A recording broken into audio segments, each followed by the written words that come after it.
The MIT Alternative News Collective sponsors this and other progressive events on MIT's campus and produces The Thistle, a newspaper wherein the progressive and creative minds of MIT and the surrounding community can share their work. Born in the midst of the campus protest against apartheid in South Africa in 1987, The Thistle has consistently explored unjustified decision-making in many aspects of MIT affairs over the past 7 years. As a collective, members are able to participate and alternately coordinate every aspect of newspaper production. We hope and have many reasons to believe that the actions and presence of The Thistle on the campus has helped improve the experience of students, staff, and faculty of the Institute, and hopefully has inspired people to continue to support progressive causes. However, to continue these contributions, the collective needs your support. The donation that was asked at the door is not only going to help provide events like tonight's talk, but will also help purchase supplies to produce the paper. More importantly, we encourage all interested people to join with us by attending a collective meeting. We meet every Wednesday evening in the MIT Student Center. If you're interested, please sign up on the sheet that was at the front door and will be passed around during the talk. We hope to see you at next week's meeting. Tonight, the MIT Alternative News Collective is proud to present Professors Israel Shahak and Noam Chomsky, two of the world's foremost analysts of Middle Eastern issues. There will be time at the end of the speeches for members of the audience to ask questions and make very brief statements. Therefore, we ask that everyone please respect each other's desire to hear the speeches in their entirety. At this time, I would like to turn the floor over to Professor Noam Chomsky, who will introduce Professor Shahak.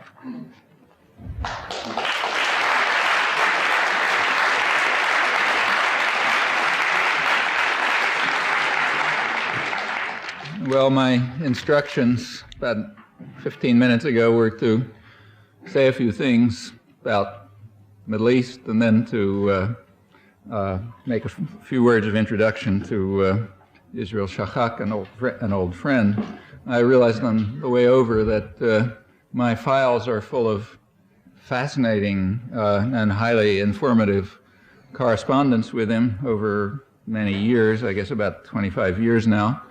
But I've never heard him give a talk, I don't think. And I'd like to remedy that tonight and would prefer to listen rather than to give a talk myself, and urge you to as well. But since I'm obedient and follow instructions, I will spend a few moments commenting, however, not about the announced title, on which I have absolutely nothing to say except what I've learned from him, and you can hear it from him. But on another topic that I know something about, and that also has a special importance for me, and I think it should for most of you, and that is the U.S. role in the Middle East. The special importance is obvious. First of all, that's our responsibility, and that means that we can do something about it. It's within our power to change. And secondly, the responsibility happens to be huge. I mean, it's huge in most of the world, but in this case, it's just overwhelming. The U.S. has an overwhelmingly influential role in the affairs of the region. In the last few years, the United States has, in effect, succeeded in a long-standing objective of pretty much extending the Monroe Doctrine over the Middle East. The Gulf War, in my opinion, was basically intended, from the U.S. point of view, to teach the world that lesson, get everybody else to back off, and to recognize, as George Bush put it elegantly in the middle of the war, that what we say goes. That's the lesson of the New World Order, he said, and that lesson is particularly to be applied in the Middle East region, which way back 50 years ago the State Department described as a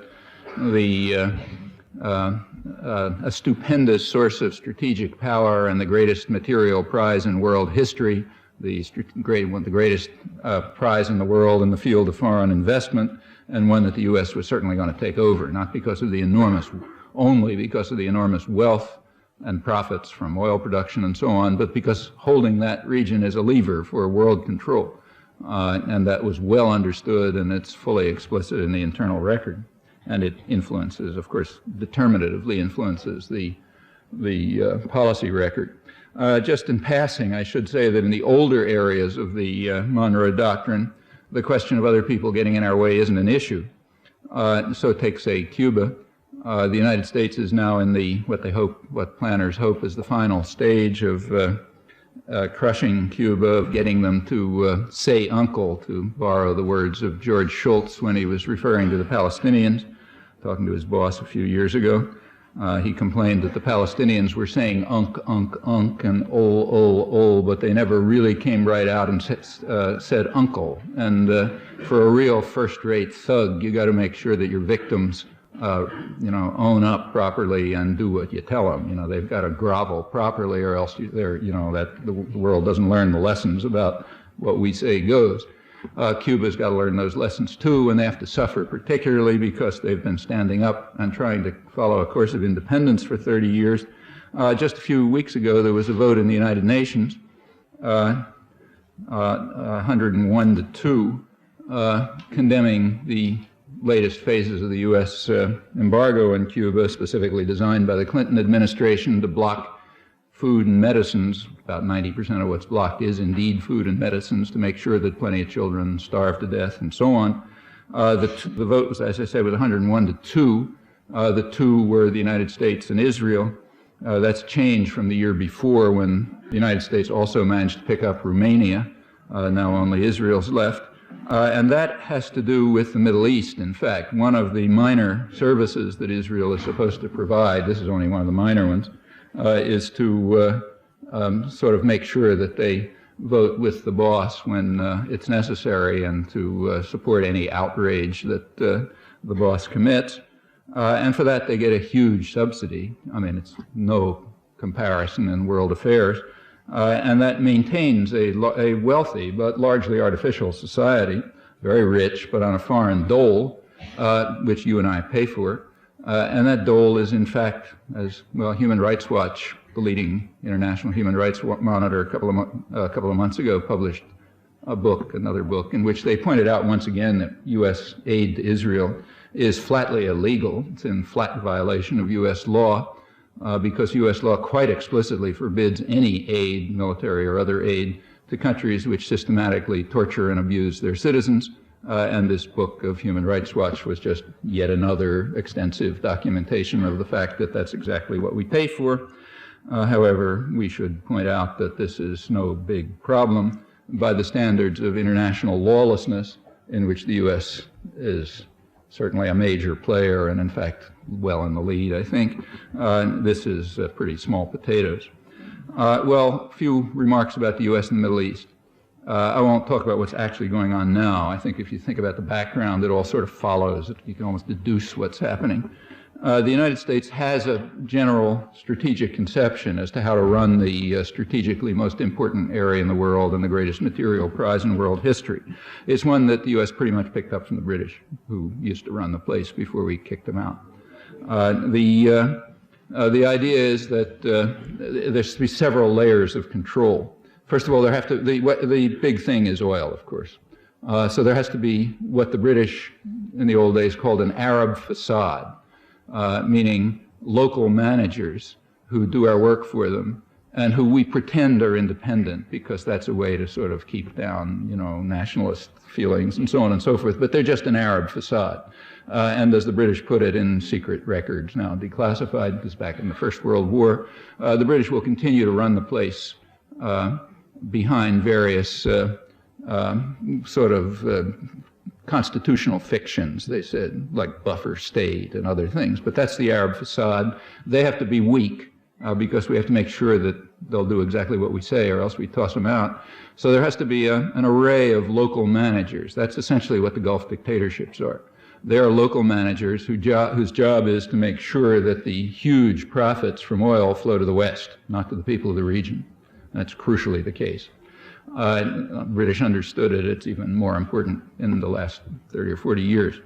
Now, the people of the region happen to be backwards and unenlightened. You've all known about that. And they somehow don't understand why the wealth of their region has to flow to Westerners, not to them. And since they can't seem to get this through their heads, no matter how much we try to explain it to them, the Arab facade has to be protected against from the local population.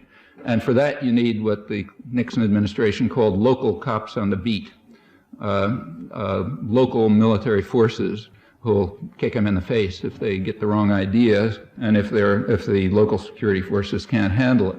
So the second layer of control has been an array of gendarmes, Turkey, Iran under the Shah, Pakistan's played that role for a time, and Israel's right in the center of it. Especially since 1960s, Israel's been one of the core elements of the gendarmerie. Incidentally, that was recognized by the Joint Chiefs of Staff as far back as 1948.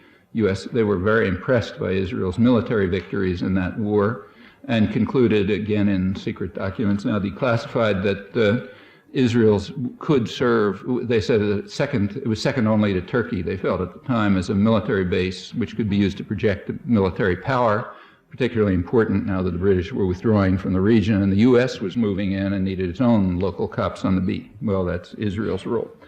Now, then in the background, of course, is the United States and its British client, that's the muscle that you bring in case things really go wrong.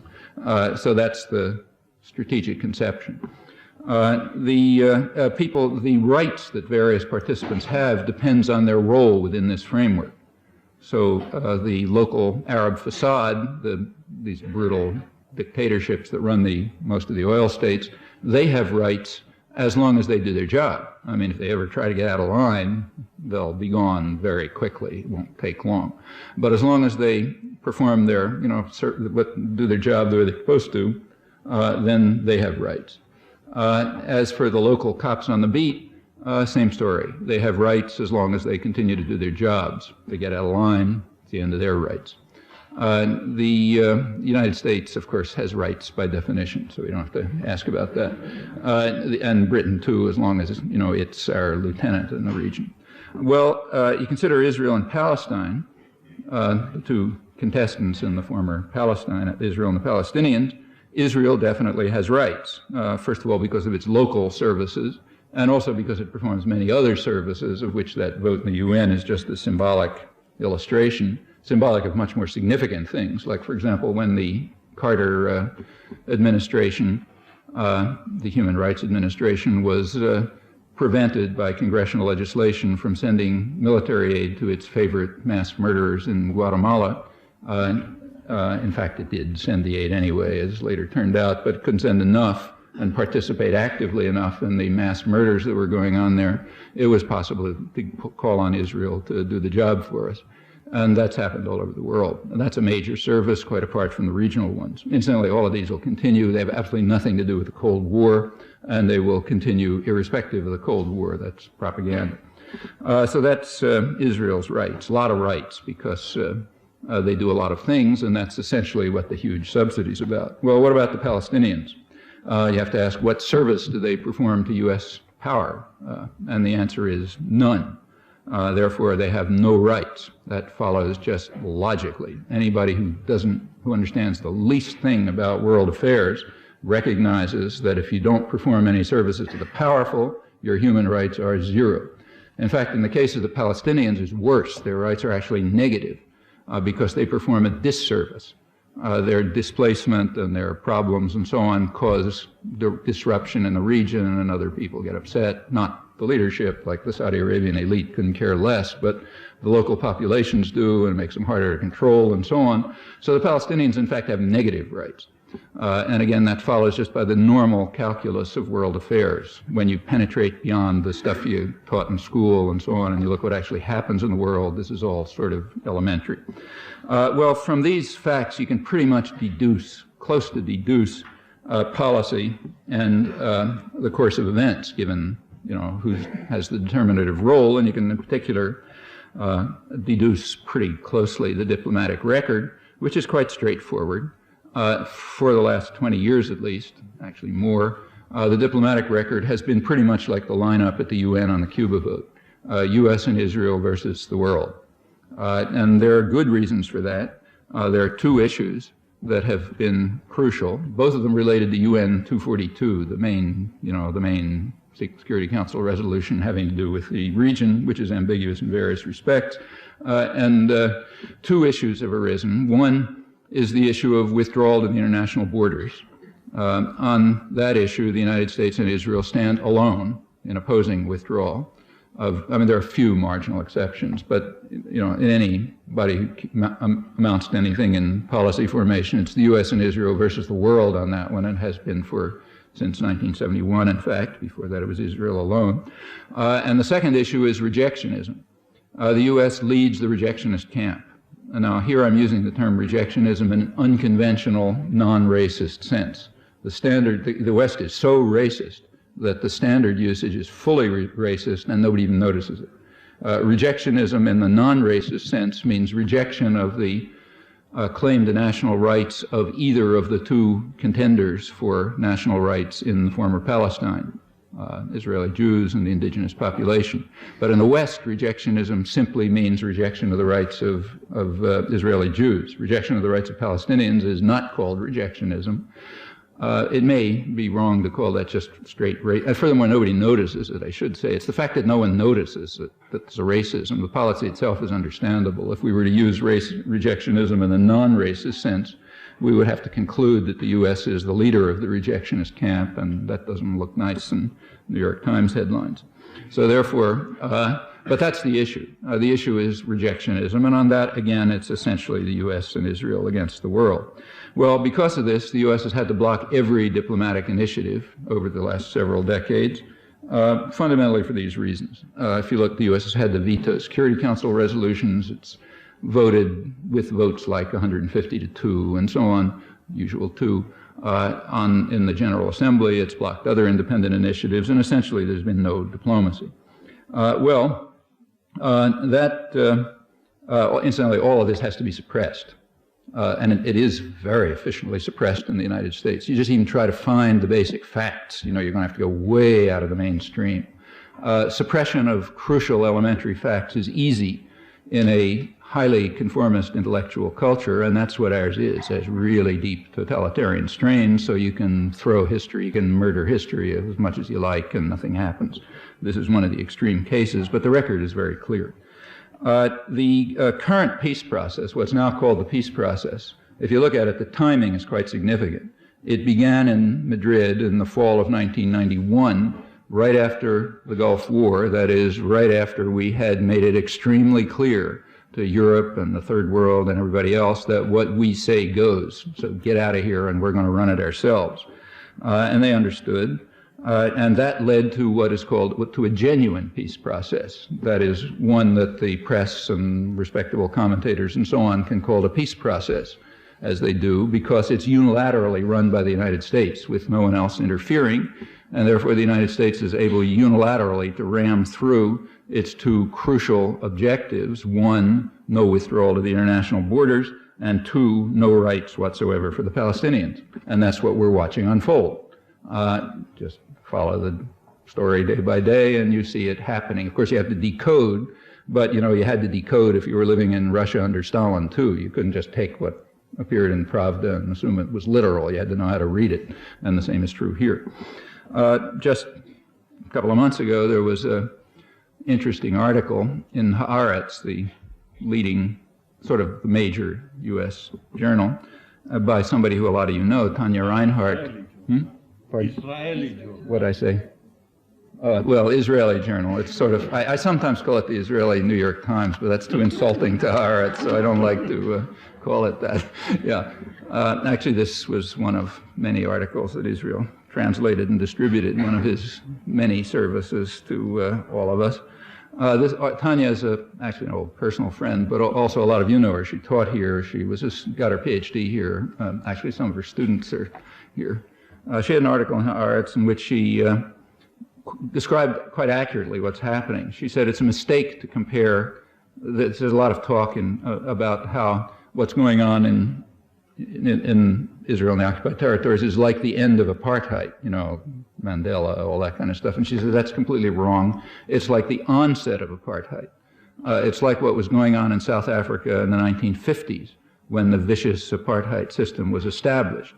In fact, what she said is what is being created is things kind of like Bantustans, which will, of course, be recognized, just as South African racists and some of their friends abroad recognize including Israel, I should say, recognize the Bantustans there.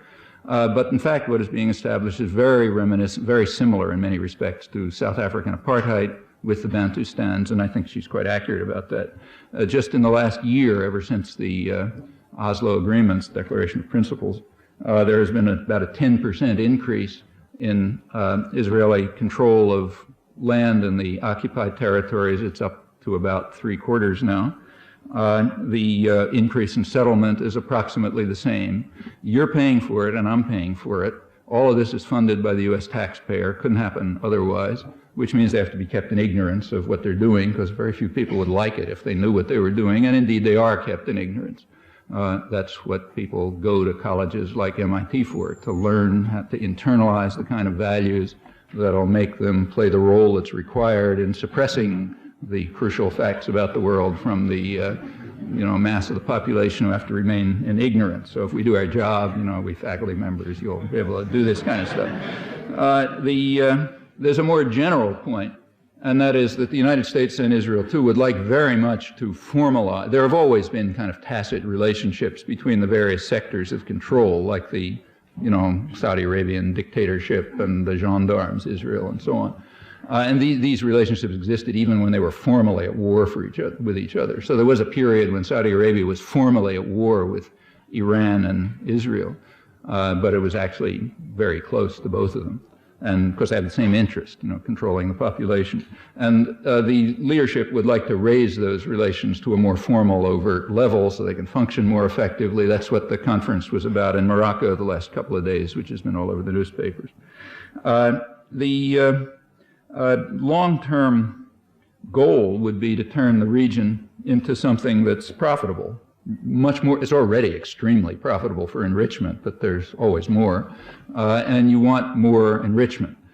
So you want people, just at the Morocco conference in the New York Times, they quoted Adnan Khashoggi, who's one of the major gangsters in Saudi Arabia, very gun-running, probably narco-trafficking, very crazy. He was in the Iran-Contra thing and so on. He was talking about what the great opportunities they would now have for investment in the occupied territories if things would work properly. A couple of months ago, the Wall Street Journal had actually a marvelous article about a joint venture between Adnan Khashoggi in Saudi Arabia and Yaakov Nimrodi, who I guess is about maybe his closest equivalent in Israel, I don't know, another, gun runner, gangster, etc.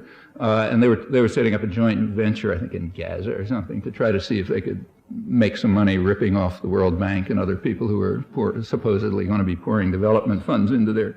Well, there are a lot of possibilities there. The long-term, for the rational imperialists, the idea would surely be to try to turn the occupied territories into something like the Caribbean Basin. And then the Palestinians will in fact have a role. They'll have the same role as Haitians or Salvadorans, or say these Chinese women who burned to death and locked into factories making toys that rich Westerners will then buy for their children on Christmas, at least if they get the blood washed off in time, and so on. That's a kind of role that most of the third world is supposed to play, and there's every reason why the Palestinians should be able to play that kind of role too. There's only really one thing blocking it, and that's what Israel's going to be one of the things we'll be talking about, and that's Israeli racism. If the racism may be so high and so hard to overcome that they'll simply be unable to participate in turning the territories into a kind of Caribbean Basin, a kind of Haiti or something, which would be the rational thing to do. That would mean getting the population to be run by their own terrorists, by what we call security forces, the gangsters we train and control to run their own populations, and then we move in if they're out of control. So a kind of a Palestinian Shin Bet, secret police as it's sometimes even called already.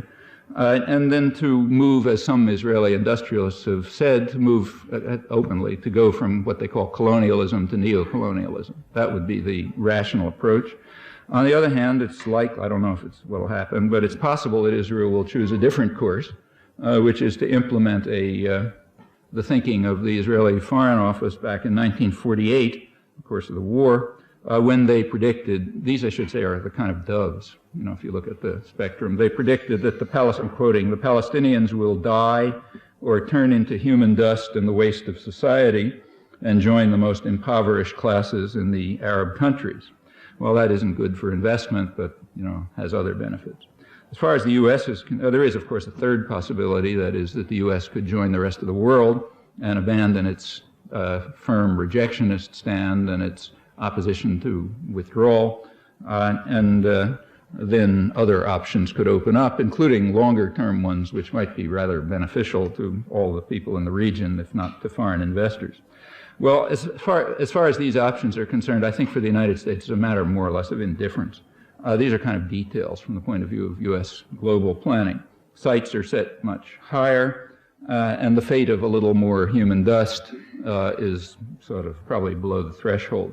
I'm speaking now of planners and investors and respectable intellectuals and leading elements. Generally, others will draw their own conclusions based on human values, which are very remote from those of the reigning intellectual culture.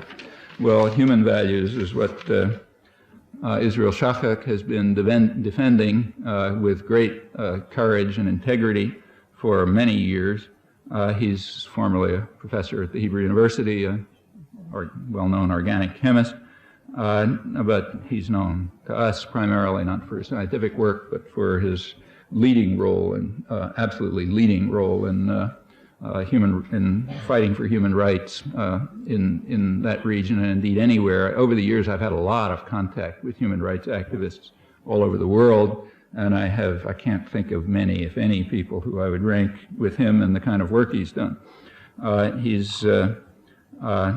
will be talking, I gather, about material related to his recent book, which actually got a major review in Haaretz, the leading Israeli journal, by Benny Beit Halachmi, another common friend, and merited a very favorable and well-merited review.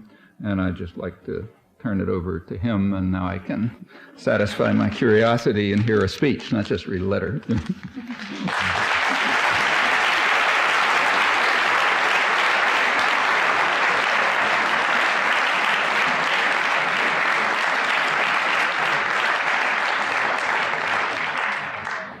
Thank you very much. Although I will indeed try to introduce some material from my book, I will mostly devote my presentation to questions of human rights and how they affect the Israeli policies, simply because I always consider that with all my passion for various kinds of scholarship, that human rights and alleviating human suffering have to come first. The general subject of my presentation will indeed have to do with fundamentalists, but not what a fundamentalist group, in this case Jewish, is doing by itself, but how fundamentalistic thinking and theories are affecting the practices, the theories and practices of the State of Israel, the territories. Of course, in Israel too, but I will omit that from the consideration for this time.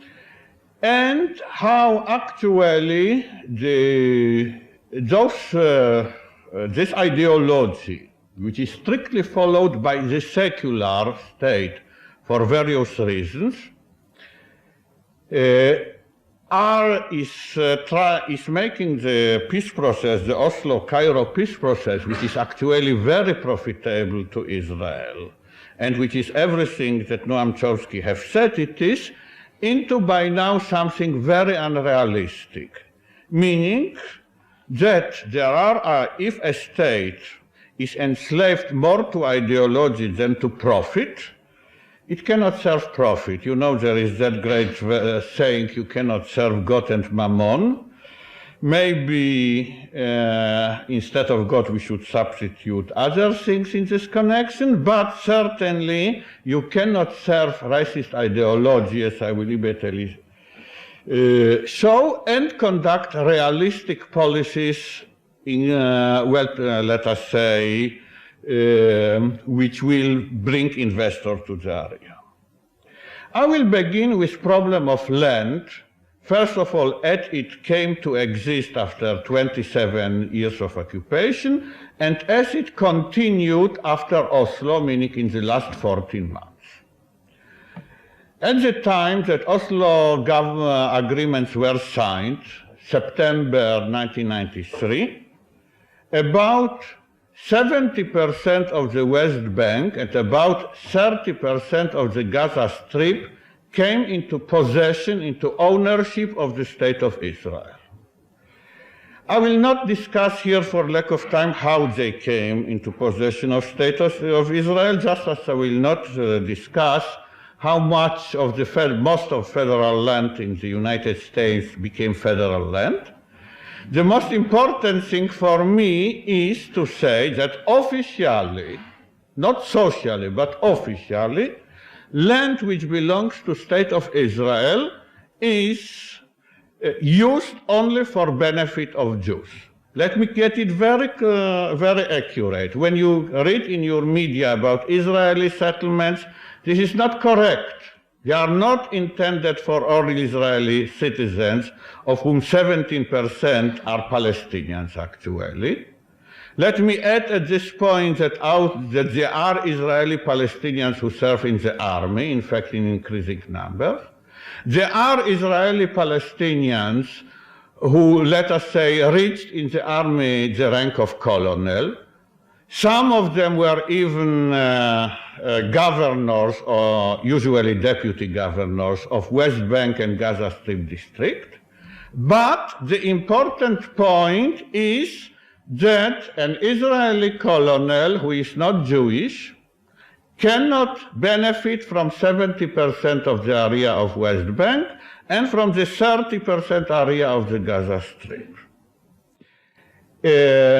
But the important fact, of course, is not the Israeli colonel. This is illustration. Important fact is that the first thing, in my opinion, that you should know about Palestinians and their feelings in the territories and also out of the territories, because the land is also denied to Palestinians in diaspora, that a Palestinian from the West Bank sees 70% of the land, of his land, on which is not only confiscated from him, but on which he cannot do anything. He cannot rent it, he cannot, either apartment or a piece, he cannot do with it everything, while the land is open to officially and legally to all the Jews. Before going to the implication of the word all the Jews in this respect, let me give you some additional figure, or additional set of figures. You know, being natural scientist, I cannot escape from feeding people with numbers. I said right now that 30% of the Gaza Strip, the 30% which was left under Israeli ownership, all belongs to the State of Israel. The number of the people on that 30% is 6,000. The number of the people of the remaining 70% is 800,000. This by itself I call apartheid. The situation in Gaza Strip before, and of course in the West Bank too, before Oslo and after Oslo is a situation of apartheid. I could add many other details that majority of Gazan water is given to the 6,000 settlers on the 30% of the area, that there is a nice pleasure lake in one of those areas, while water in the rest of Gaza Strip is nearly bring harms to health. It is on the border of bringing harm to health. But I will go to something much more significant in the West Bank. If you take those 70% of land denied to Palestinians and ask yourself what is happening to them, then the answer will be that 16% has been given to the settlers, to the Jewish settlers. Again, I emphasize Jewish settlers, not Israeli settlers. But 54% of the land stands empty. It was not distributed, it was confiscated, it stands empty. I can flatter myself that for very many years I formed very many friendships among Palestinians of the West Bank and many others. And I would say, and my opinion is supported by many other Israeli Jews, not necessarily those of my opinion, that had the Israeli government, after Oslo, taken those 54%, more than half, empty lands of the West Bank, empty, I mean emptied, of course they were not empty before, or let us now take plainly, half of the area of the West Bank which was robbed of its rightful Palestinian owners, but it was not given to anyone else. And giving it back to the Palestinian farmers, the Oslo process could be pushed for quite a number of years. With all its consequences, I am now not entering the consequences. I fully agree with Noam Chomsky about the consequences, and I know also that Israeli government considers that the Oslo process is very much for benefit, but the ideology of not giving back the land, which, as I point in my book, was already redeemed meaning being given to Jews as possession of the Jewish state, giving it back to non-Jews, in this case Palestinians, and causing the land therefore to become unredeemed again, was more important than every political consideration, let us say, that every counting of profits. Let me say something about Palestinian side in this business. Palestinians everywhere, but especially in the West Bank, are using an Arabic word, sumut. Sumut means attachment. By this they are expressing, I think very justly, in a slogan, their attachment to the land. Because if you look through the years what has happened to the Palestinians in Palestine, you see that they have been driven east.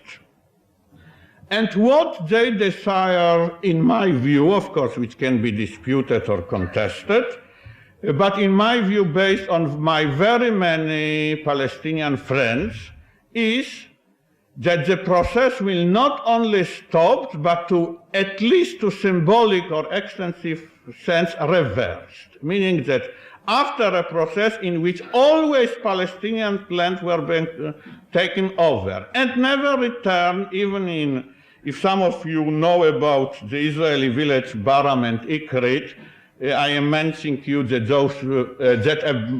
just in passing, that a Maronite village in Israel called Baram, whose actually people of whose in part helped Israel invade Lebanon because they are Maronites, still they have its land not returned against all precedent and all benefit.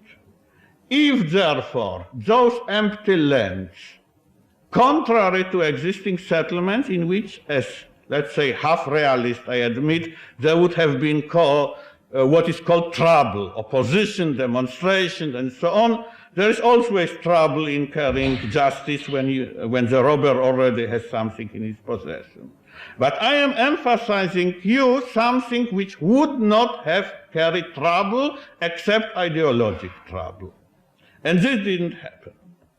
The second point, meaning that the apartheid ideology, as I am calling it for more than 20 years, is more important than other considerations, and it is this ideology, application of this ideology, of course, much more visible to Palestinians there than to people here, quite in addition, of course, to the deceptions of American media, which more and more convinced by now, ended by convincing Palestinian people that peace process is not peace for them, not for any farmer, not for any poor man, maybe for some rich people, but for nobody else besides.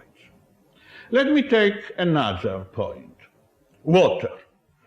I am afraid that Israelis and Palestine are not similar in their climate to Massachusetts.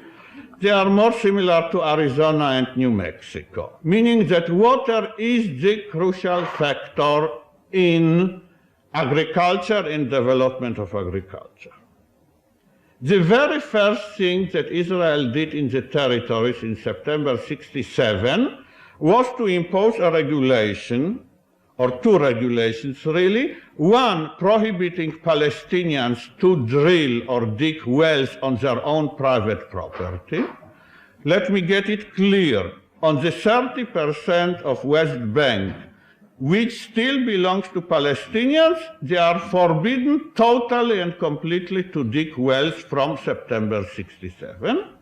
And in the existing wells, whose capacity was measured at the time, they are prohibited to install new pumps with greater capacity. Of course, the settlers are not prohibited to do this, with the result that, according to my last data, which are admittedly about 4 years old, the 130,000 settlers on the West Bank are used more water for agriculture than 1.5 million of Palestinians.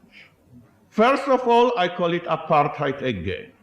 Secondly, I will tell you that if after Oslo, Israeli government would give 1,000, let us say, chosen Palestinian farmers permits to dig 1,000 wells.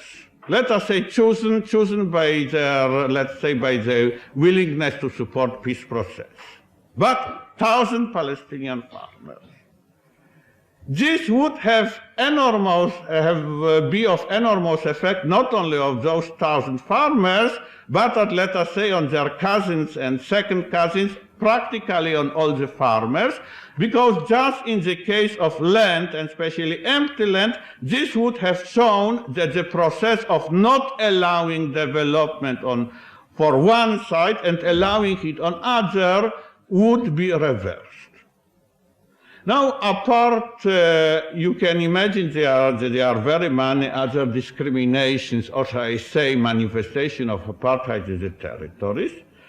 But therefore I will limit myself and speak about one more before going more deeply to analyzing the situation in general terms of apartheid and its roots in its ideological roots, meaning from where this ideology arose, at least in my view.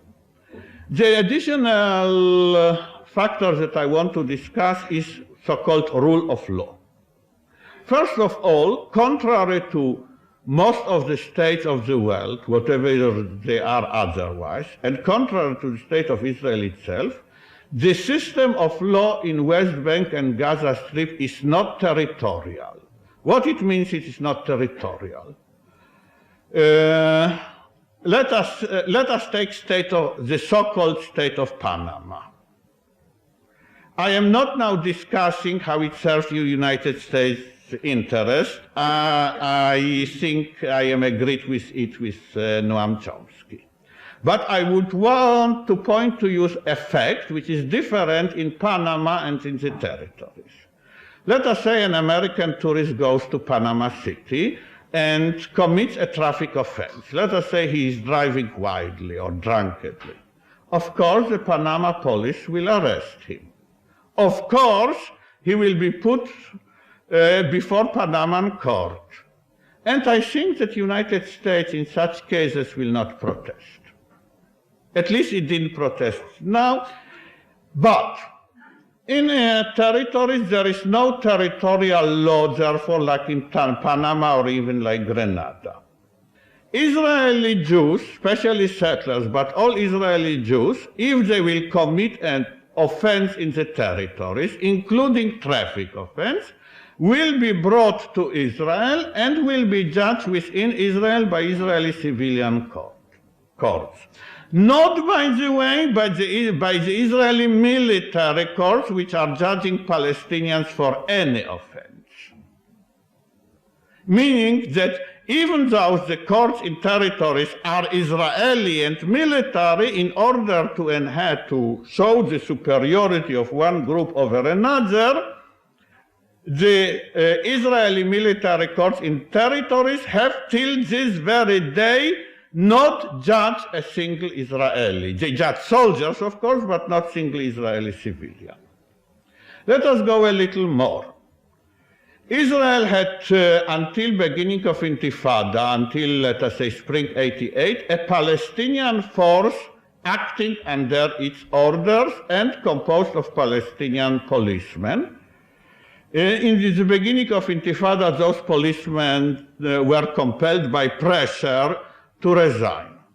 The force, therefore, existed, let's say, more than 20 years. During all that time, it was prohibited to detain Israeli Jew and especially settler. It could, let us say, if seeing a car speeding or something, stop it, because nobody can be sure who is the driver, who is in the car.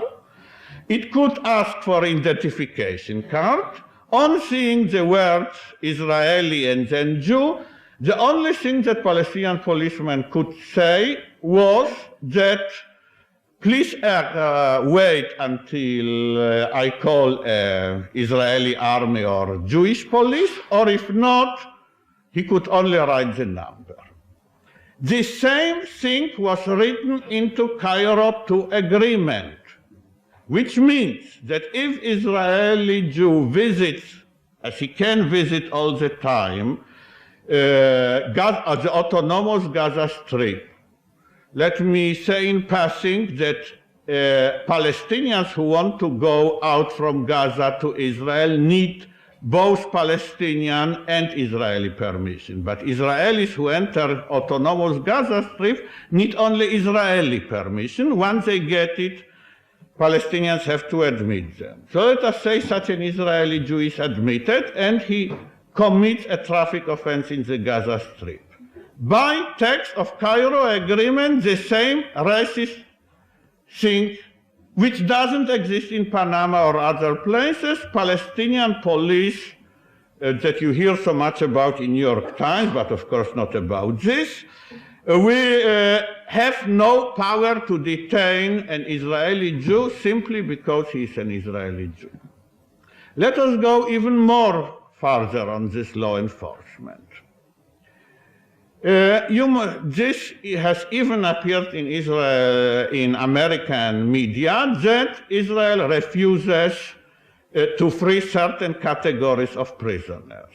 However, the exact quotations, and they are, as they appear in the Hebrew media, or even in Jerusalem Post, and of course on Israeli TV and radio, have by everyone from Rabin down, have not been given in the United States. The official Israeli policy is that Israel will free prisoners who have Arab blood on their hands and will refuse to free prisoners who have Jewish blood on their hands. The Arab blood and Jewish blood are quotation from all possible Israeli sources, as I say, from Rabin down. Blood being meaning not only killing in this respect, but also wounding. Again, let me first say before discussing this that this is a reversion to the policy of Christian state against Jews in the pre-modern periods. Christian states used to employ in their proclamation a very, what they thought then correct, but what is of course very offensive term, Christian blood. If you will read the proclamations of Queen Elizabeth or King Philip II, or even until 18th century, they used to justify their wars and their expedition by including a clause in the order that they gave to commanders that this conquest, this war, should be done with the lesser possible effusion of Christian blood. This was very common until 18th century. And of course, this meant for them the Jewish blood, of course Muslim blood, Red Indian blood, whatever blood you can add after this, was of no concern.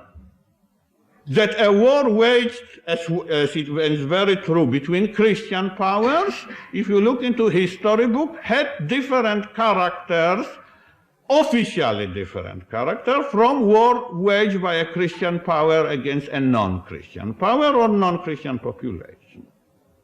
Some of the suffering of Jews during all those hundreds of years proceeded from that example.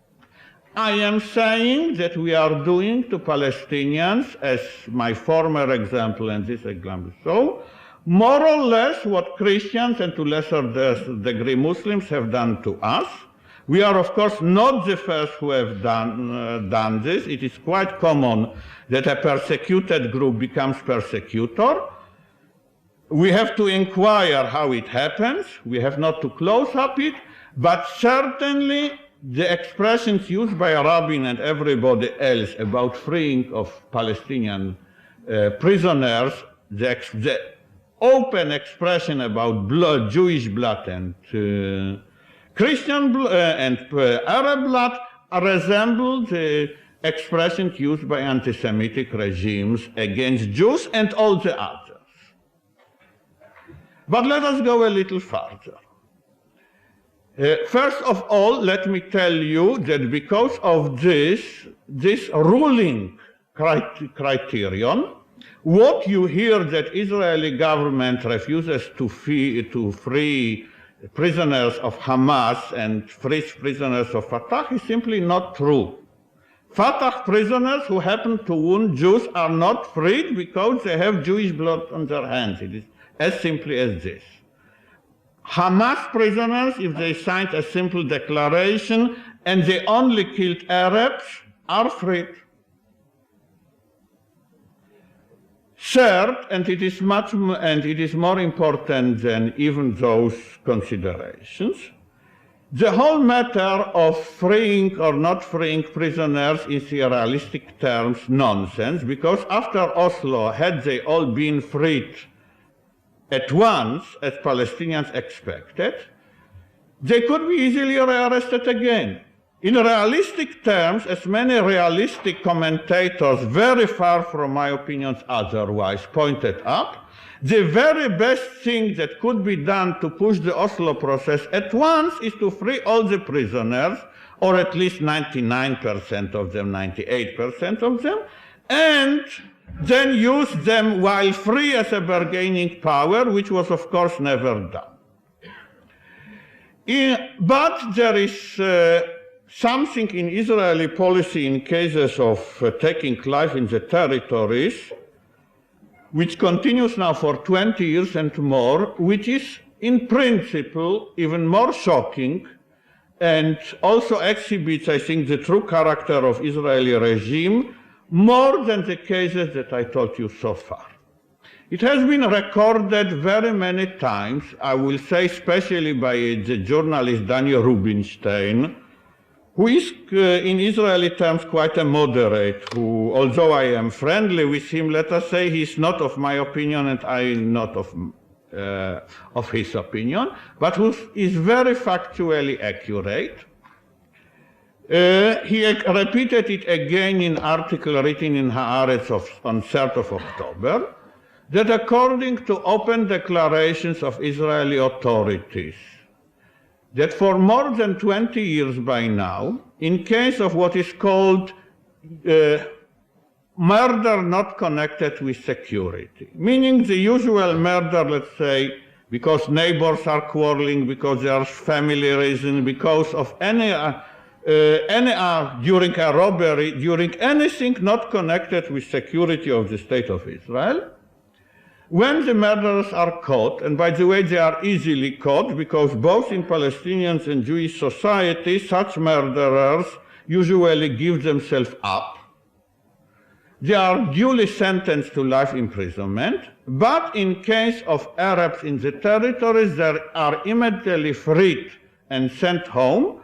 The reason invented commas being that there is no place for them in prisons, that prisons are so full of security offenders, that there is no place there for a murderer who simply murdered his neighbor.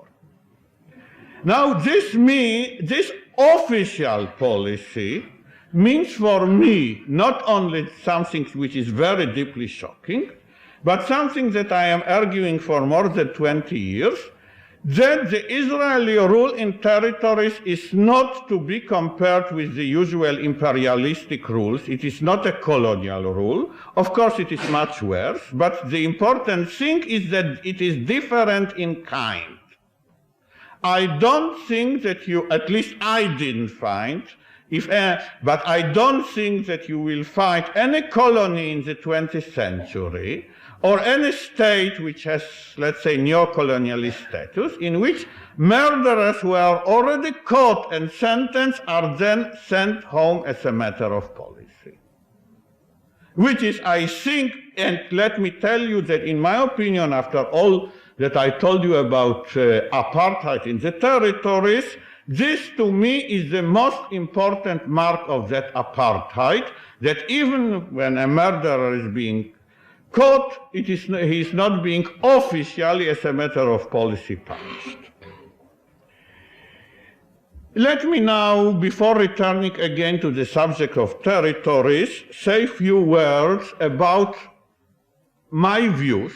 From this point, I will tell you not so much facts. Of course, I will quote facts, but it will be mostly my interpretation from where this policy arose. We have here a Jewish state carrying a policy which, if it would have been applied to Jews, of course it would justifiably bring a very great process. And how it come that at the beginning, in the late 60s, great majority of Israel Jews have supported it. By now there is some opposition, at least to some aspect, but still government which carries it has a majority, and most of the opposition to this government is from the right, which means that they want more of the same. In my opinion, you cannot understand the word Jews and Jewish if you look only on modern Jews, or if what is in many, for many points of view worse, if you read your Bible, rather your Old Testament, and you make then what I call a quantum jump from the age of the Bible, which ended mostly in the 5th century BC, to the 20th or even the 19th century. My book is the servant to, so to say, to fill this hole, to point out that during that time, Jews existed, they had a culture, they had a religion very different from the biblical Judaism, very different from the religion of majority of the Jews in this country, because Reform and conservative movements arose only in early 19th century. They are very recent in terms of 3,000 years of Jewish history. And I would like to point you some social facts of this period, which I call classical Judaism in my book, as explaining the oppression and the type of oppression we are inflicting now on Palestinians, which is something very similar, as you will hear presently, to what was inflicted on us during, let's say, 2,000 and several hundred years. Let me begin by something that may seem strange to you in modern period, but that until the rise of modern states, let us say France after revolution, United States, you can add also to some extent, some small extent, the Republic of the Netherlands and Great Britain from late 17th century, no Jew paid his taxes as individual. What has been done by, let's say, any kingdom, republic, caliphate in Islamic countries, I am speaking about Islamic and Christian countries equally, was that the ruler has imposed on the Jews in his country a lump sum in taxation every year, And then that he conferred, or rather ordered, the Jewish communities, usually unified Jewish communities in his country, to pay him this lump sum. And they had the power, of course, to assess every member of their community as they saw fit. And of course, you know, there is no taxation without punishing a taxpayer who doesn't pay his taxes. Taxation without punishment is contradiction in terms. So they, of course, could do this, otherwise they would not have received the money. But on the way, or together with this power of their coercive power to punish the members if they didn't pay taxes, they also had power to punish Jewish members of their communities for all kinds of religious offenses. For example, I am born in Poland. In Poland, during 18th century, we have on this very full records, Jews who didn't, let's say, violate Sabbath by riding a horse, by smoking, by everyone that you conceive, were punished not by money fines, but they were flogged. I should say here, the Jewish punishments always followed the pattern of punishments in the neighboring country. They were not biblical punishments. They were simply adopted from the neighboring, from societies in which the Jews have lived. And in some cases, because in Poland Jews had really a great autonomy, they could be executed. There is a famous case, not one of many cases, but of several cases, in which in the year 1760, 360 something years ago, 230 years ago, less than 10% of the Jewish history span, a Jew who in the town now called Lwów and formerly Lemberg, who had the temerity of ride a house and smoke his pipe, admittedly on the street on which the chief rabbi of the town lived, was sentenced to death and executed with the approval of royal governor.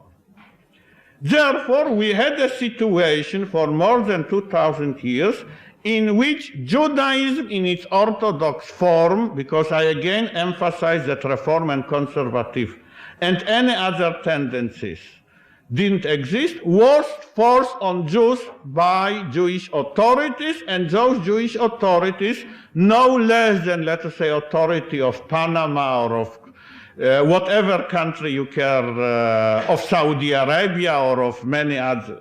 Saudi Arabia is actually a good example because it's a country which also inflicts punishments for religious offenses, have performed a necessary service for, of course, the rulers and the ruling classes to whom it paid taxes. And because it performed those necessary and good services, it was given power to punish its inhabitants. Members, this time Jewish members. What has happened with the advent of modernity? And I am using the word modernity, not democracy, because the person who actually freed the Jews of most of the European continent from this situation, Emperor Napoleon, was of course far from being any democrat. But he actually, when he conquered Poland, the country in which I was born, he took from the Jews the power to punish other Jews for religious offense. Let me add in passing that he also took from Poles at the same time to the power of deciding that in certain cities Jews will not be allowed to live. In a city where I was born, Warsaw had a privilege from immemorial times from Polish kings of, as is nicely put in Latin, non-Judaeus tolerando, not tolerating Jews within the city limits. And it was Napoleon who said that privileges of the past are not important, of course, because of in imperial interest, of course, and who allowed Jews to live in Warsaw for the first time in many centuries that they lived in Poland. Therefore, only from that time, let us say the end of 18th century, beginning of 19th century, Jews had the power to behave not according to rules of Jewish orthodoxy. They have also the power to say things which were not favored, which rabbis didn't approve, because we have also a good record of punishing people for saying forbidden things. And from that time, Jewish tradition, both of other religious denominations like Reform, and of course, and of rebellion against Orthodox Judaism continues. But what I call liberation from outside, meaning that we were liberated by revolutions carried by other peoples, didn't happen in all countries simultaneously, and even when it happened, let's say in Poland, majority of rabbis during the time of Napoleon opposed Napoleon and his liberation, foreseeing very justly that freedom will be bad for orthodoxy. Indeed, it was so. 200 years ago, all Jews were Orthodox. Now only minority are Orthodox. Therefore, the Jews, especially Israeli Jews, are divided, you can say them, to two camps. And I will forsake history, and I will go to last, let's say, 10 years or 12 years in Israel. Into those who say that Jewish tradition is more important than democracy, and of course also more important than state interest as expressed by terms of profit. The Jewish tradition, continuation of Jewish tradition, is more important than state power. Of course, they will say that the unity of the nation supposedly given by, if everybody will follow tradition, will give us also those things. But the present we are torn. So it amounts to saying that the tradition is more important not only than democracy, not only than profit, but also more important than any abstract idea. Let us say idea of equality of citizens before law, which means also equality of citizens before a bad law. And the idea that religious groups should not allow to punish its members, that the punishment will only be in hands of a state, and again I add, also a bad state in modern state insist on this, are strange to the Jewish tradition because of those 2,000 years and more in which the tradition serves a completely different system. Because of this, at present, more than a half, 30 years ago, more than 90% of Israeli Jews, when asked a simple question, is the treatment of Palestinians in the territories undemocratic? Or will such a treatment serve the end of State of Israel as conquering power? Or even, would such conditions serve our permanent occupation of the territories or not? Would say all those questions are not relevant. The relevance is that the Jewish land in land of Israel will continue to be redeemed, and when it is redeemed, it should never go back to be unredeemed. Let me tell you that this in the past, and I believe in such case in the present, it has happened in many states. And for showing you the close similarity between this thinking and thinking which was prevalent under apartheid, I will return to the example of Palestinian colonel, not only colonel, soldier, jailer. There are, Palestinian villages in Israel in which 90% of males have their livelihood from being soldiers, border guards, policemen, and jailers, literally. If you want one name, I will give you one name, I could give you more. A village of Yarka in Western Galilee is such a village.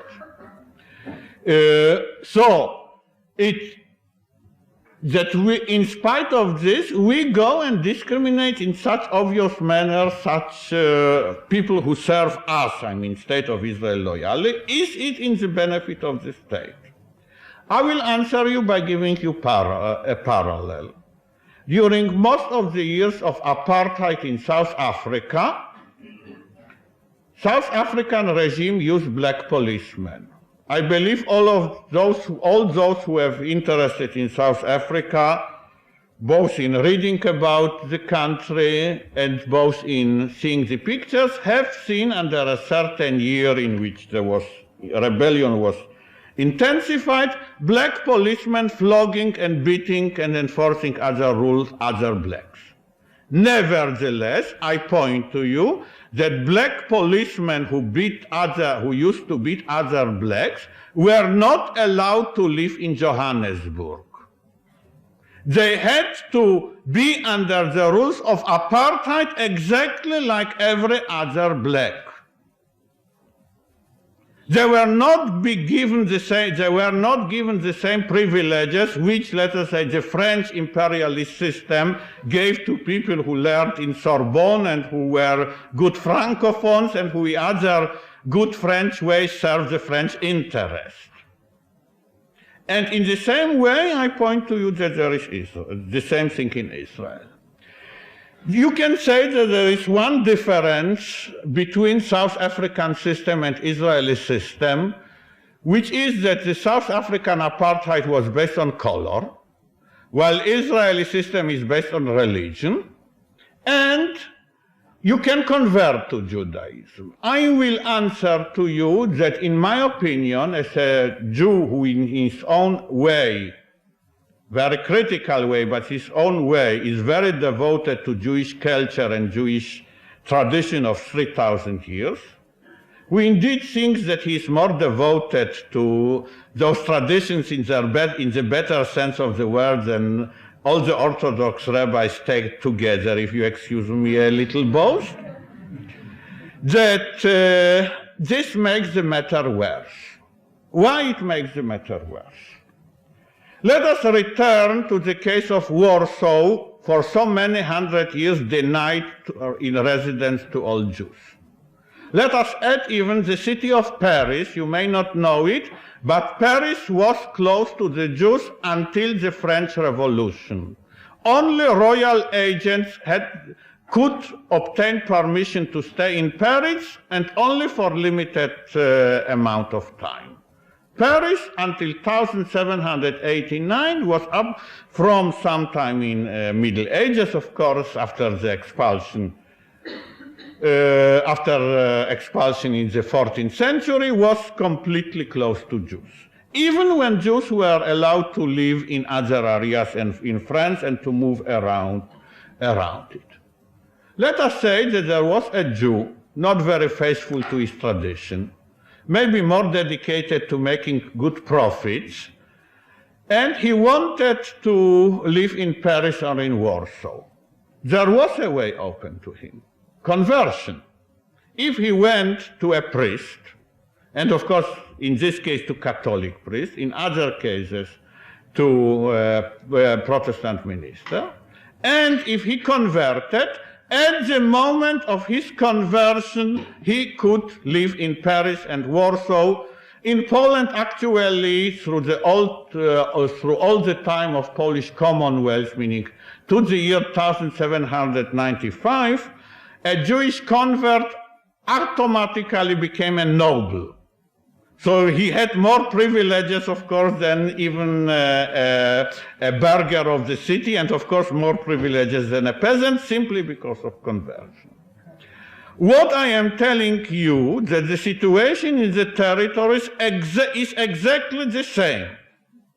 Let us not speak of Palestinians. Let us speak now about American citizens. Let us suppose that American citizen XY travels in the West Bank and fancies that he will like to settle in a spot, let us say, for a sabbatical.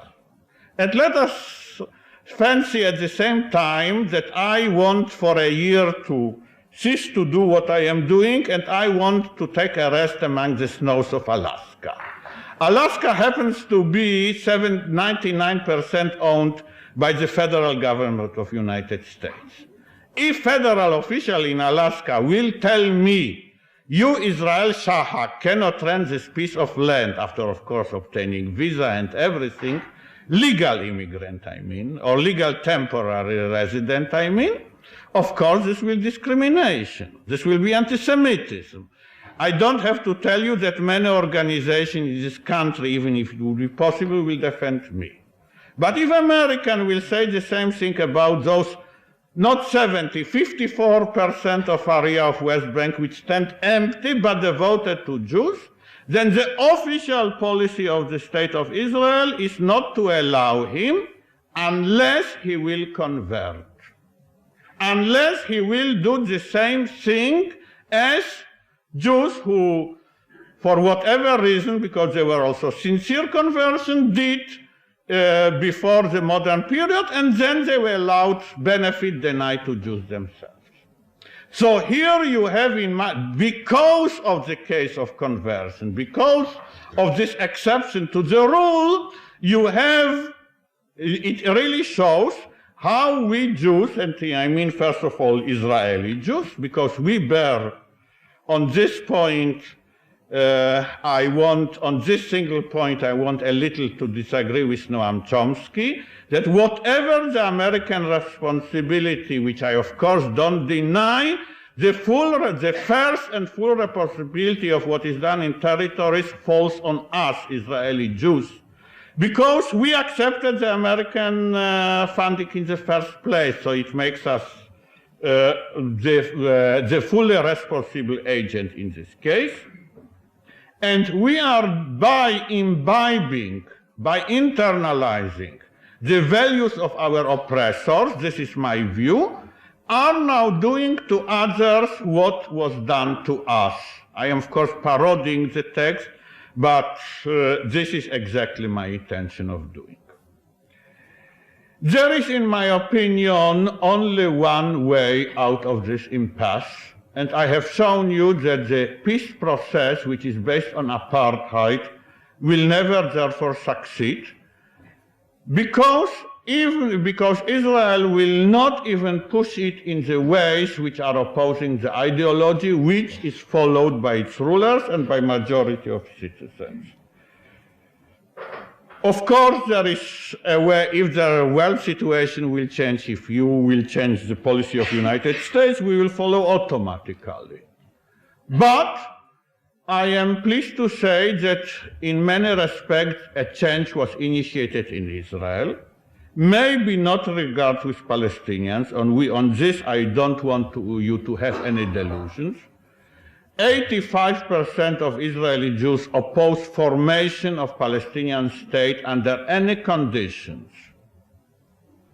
Even if it will be a state, if I like, of course, I like sometimes to tease my opponents, so I sometimes ask them, if you, would you agree to Palestinian state only in the truncated Gaza Strip and to negotiate about the rest? The answer is always no or silence, meaning sovereignty is denied in all areas or in any single area, but the opinions are changed about democracy and modernity, or about democracy and tradition in other areas. You see, one of the part of the tragedy of Palestinians is that for us Israeli Jews, they are foreign affairs. And every society is not very much interested in foreign affairs, it is interested in domestic affairs. 3.5 months ago, the Israeli Knesset passed a law in which the import to Israel of non-kosher meat was totally prohibited. This affair caused much more interest and much more discussion than many crucial things concerning Palestinians because it counted as a domestic affair. But this affair and many other affairs have shown that the forces of tradition are not as strong now as they were strong 30 or 40 and for sure 50 years ago. And therefore, there is a possibility, maybe not a strong one, that by establishing or not establishing enforcing the first principles of democracy at home in the state of Israel, we can also change to some extent, but significant extent, our foreign policies, in this case, our policies towards the Palestinians, which I try to show you are ideologically based. In this situation, I think that Americans have, a part of changing their policy of their country, two roles to play. The first role is to see what we are doing and what we are, and in other words, to obtain accurate information about Israel and Israeli Jews. In this respect, one thing is very crucial. To distinguish between Israeli Jew, whatever are his opinion, and the opinion of the so-called supporters of Israel in the United States. There is a crucial difference which I will try to explain. Let us say that I am arguing now with supporter of Likud, or with supporter of parties who are worse than Likud. Likud is actually not the worst, as I do very often and all the time and quite openly. And I will of course say to him in the course of argument, your policies are leading to war, and in this war many people, including many Israeli Jews, will be killed. He will say yes, but I am taking the risk of my policies. But if he will tell me, even when my standing was much more difficult than now, your policies are leading to war, my first answer will be yes, and I am taking the risk of my opinion. I am here with you, and if the war will come, I can be hurt, or at that time, or until a few years ago, I could even say that I will serve in the army, that I will take the risk of my opinion. The supporters of Israel, and especially the Jewish supporters of Israel, who are here, are not taking the risk of their opinion. If there will be a war because of the policies they advocate, they will at most weep before their TV sets. What is more, if they are really supporters, let us say, of right-wing Zionism, they should, by their own principles, settle now the so-called Judea and Samaria. The fact that they are here causes them guilt feelings, and they are compensating for their guilt feeling by very much greater fanaticism than is present among the great majority of Israeli Jews. Therefore, it is your duty, I think, of whatever are your opinions of Israel, not to be fooled by the supporters of Israel in this country, but go to the source. Even when you support Israel, ask what Israeli Jews of various opinions are thinking, and only after this form your opinion. The supporters of Israel in this country are, for these very good reasons, not telling the truth, even on the most basic matters. The second thing, I think that you will help democracy, you will help the right of Palestinians, you will help also the right of justice all over the world. You see, we would not have been helping butchering the Guatemalans, as Noam Chomsky mentioned, if you were not thinking about Guatemalans, what I quoted to you about Arab blood. The uniting factors of the factor uniting Guatemalans and Arabs is that for Jews who are following the Jewish tradition of what I call classical Judaism, that they are both non-Jews. And Israeli policy in territories and Guatemala and many other countries are therefore essentially the same. If we will become, which I hope we will, a country in which democracy, or if not democracy, some pre-democratic modern principles will win, we will be in a position to change also our foreign policies. Therefore, I hope that after informing yourself about situation, meaning what there is in this aspect, what? First of all, what Palestinians are suffering. I must recall at the end that my main purpose of the speech was to alert you that Palestinians are in territories are suffering, and their suffering is increasing. But after this, I am also requesting you that after learning about situation, you will support also those forces within Israeli Jewish community who are in favor of democracy, who are putting democracy above Jewish tradition. Thank you very much. Mr. Chomsky, you referred to UN voting, something like 100 to 2 against Cuba, United States, and Israel were the two voting against. You didn't allude to who may or may not have abstained, but that's not important. The point is that the sanctions and condemnations against Israel, they're basically, what kind of moral yardstick do you think the United Nations is when basically it's just a body of delegates selected by non-democratically chosen governments, driven obviously by self-interest and not moral altruism?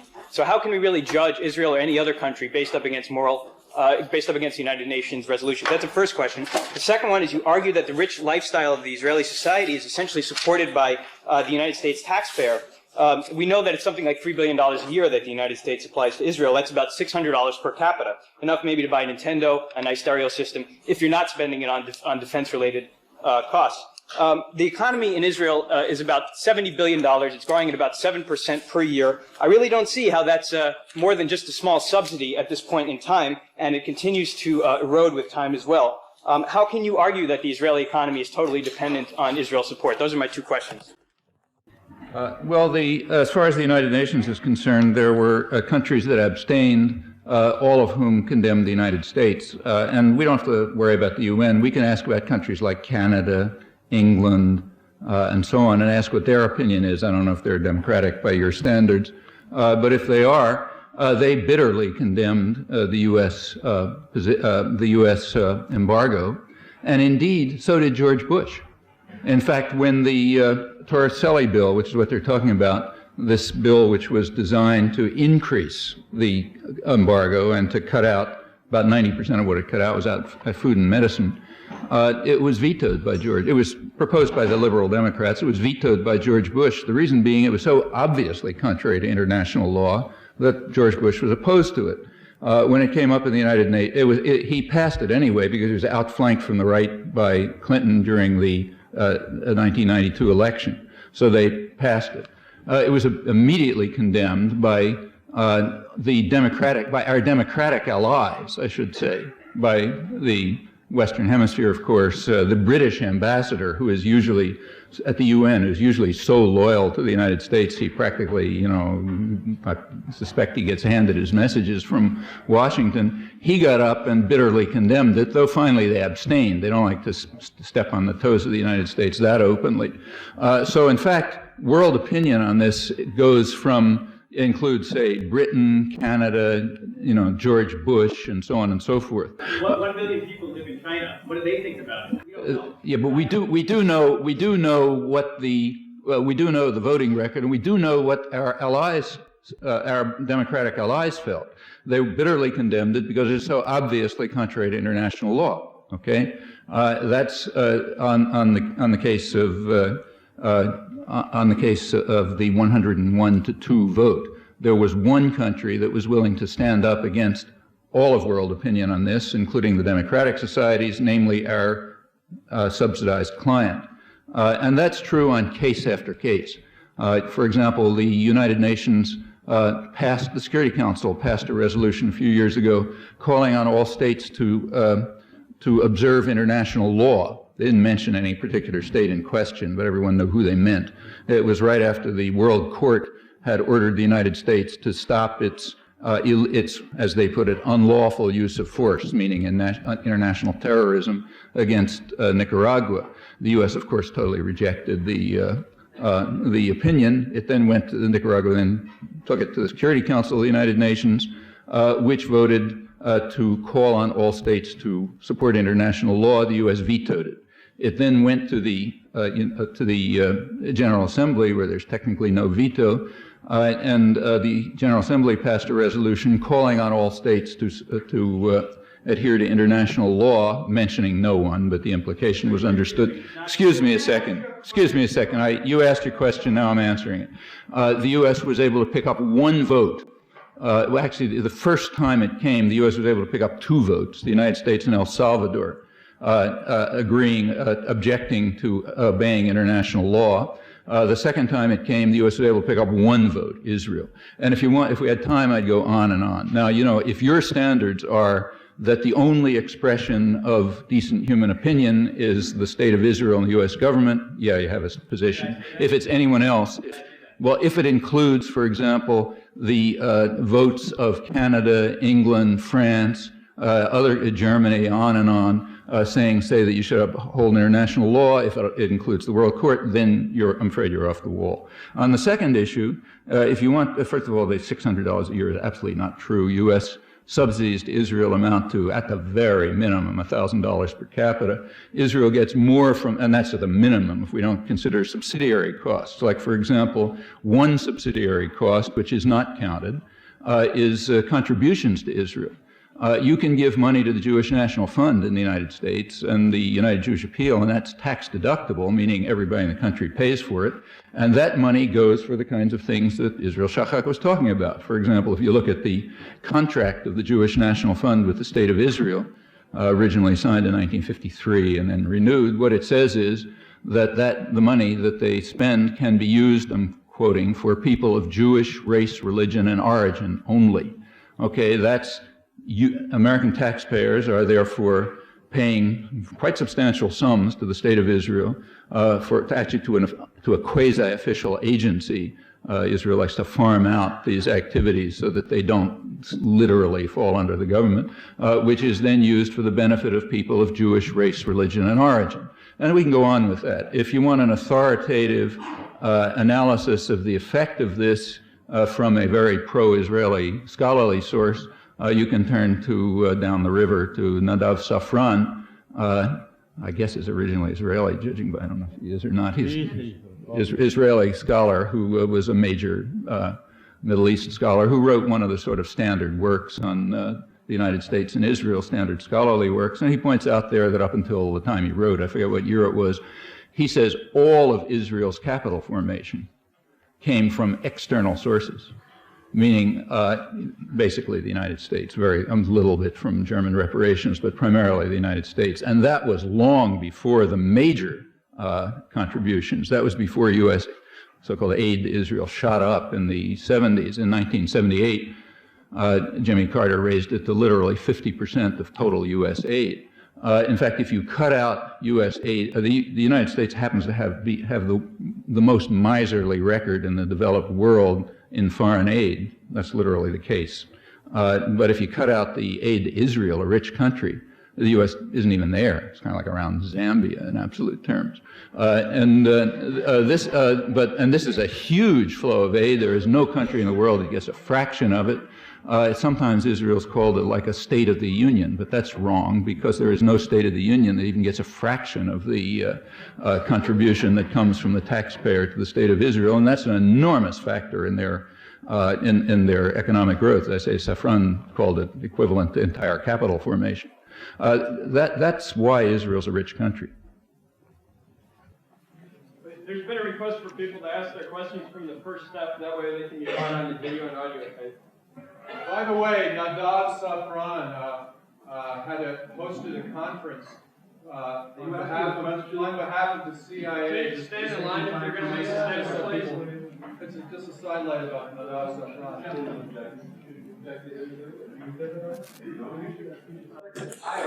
Can you guys hold on?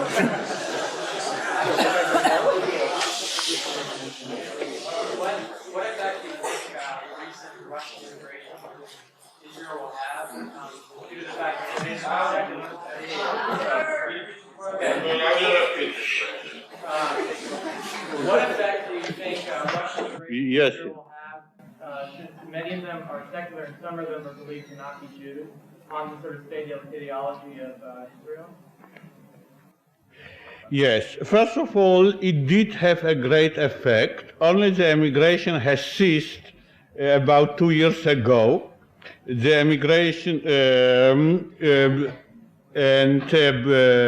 by the way, to add to comment of Noam Chomsky, the 2 billion of guarantees are actually now sitting in a Swiss bank and bearing 7%. Bearing 7% because the emigration has stopped. But it is very true that the emigration has caused two effects. One, that most of those people are secular, and it is very true that some of them are not Jews, and some of them are now living a religious life in Greek Orthodox Church.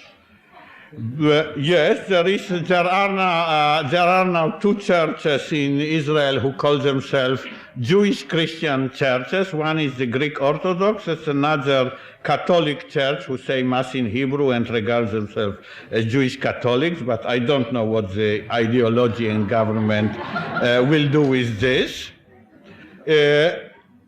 But there is another factor which they caused.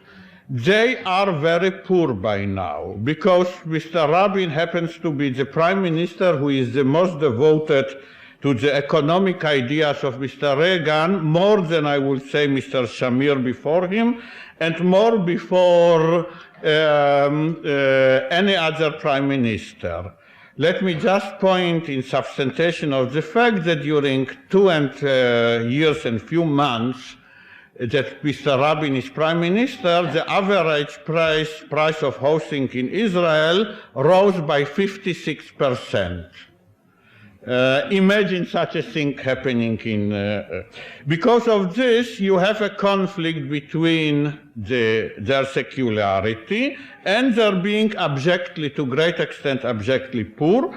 The long-term effect, I think, will be that they will very strongly, the long-term effect, I have to add other factor, and their, I think, great devotion to basic democracy, not to all democracy, basic democracy caused by the revulsion of the form of the Soviet regime, will certainly be that they will support, that they will be against tradition and more for democracy.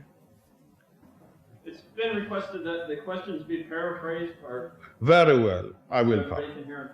Very well. I have, I guess, a two-part question. To me? Yes. Please. One is that you've described the Orthodox tradition in a Jewish tradition, but certainly there are many other, there's a diversity in Jewish traditions, so that while one may be dominant at one time, there are many other traditions that go on as well. Not just Jewish traditions, but radical traditions that, for example, European Jews carry, and which certainly must exist in Israel. But the other part of the question is this, maybe the more important one is, maybe we could talk a little bit about that. But the most important thing, I think, is that from a practical point of view, running an apartheid state creates a tremendous drain on the people who are in power. And as Professor Chomsky pointed out, there's no dominating reason from, for example, the American point of view why the Palestinians shouldn't be productive in their own way in the world system that's come about. They don't have to be pouring Gaza to fit into that framework. So is it a hopeful situation from that sense? Yeah. Yes, I think... yes. The first question was, there is certainly Orthodox tradition, but there is a diversity of modern radical traditions existing in East Europe. And it is true, and should I discuss it, it's true, this is an omission of my part. And the second, running an apartheid state creates a drain on people who are running that state, and I suppose it will be for further development of idea that it will be in Israel's interest not to run an apartheid state, even if it wants to govern the territories. You are right about my omitting the radical and traditions of Eastern Europe.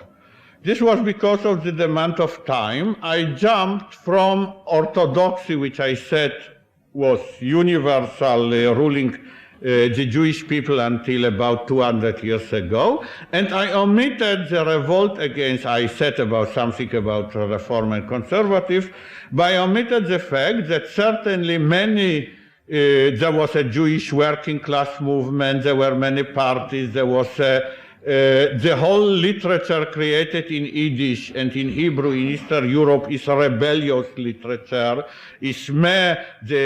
Some of its greatest creations are utterly rebellious. It still continues in Israel and gives also to people like me part of their strength. I omitted it because all this was not possible in Orthodox Judaism before liberation of outside, and because those who are putting Jewish tradition above democracy are also against this part of modern Jewish tradition.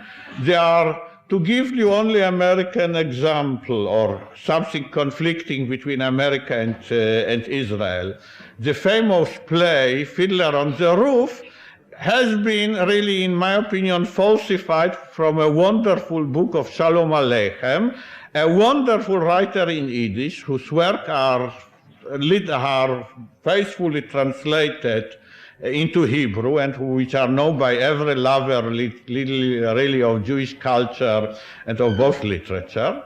If you go to most Jewish libraries or general libraries in this country, you will not find a Shalom Aleichem, a writer whose books were literally once published in millions, in many millions, because he's very critical about Jewish tradition, because in the novel from which Fiddler of the Roof was made, he makes fun and satirizes the Jewish tradition, while Fiddler of the Roof is a song of praise to tradition. So you see, it is true I omitted, I pointed to this, but I thank for the question, and certainly we are in a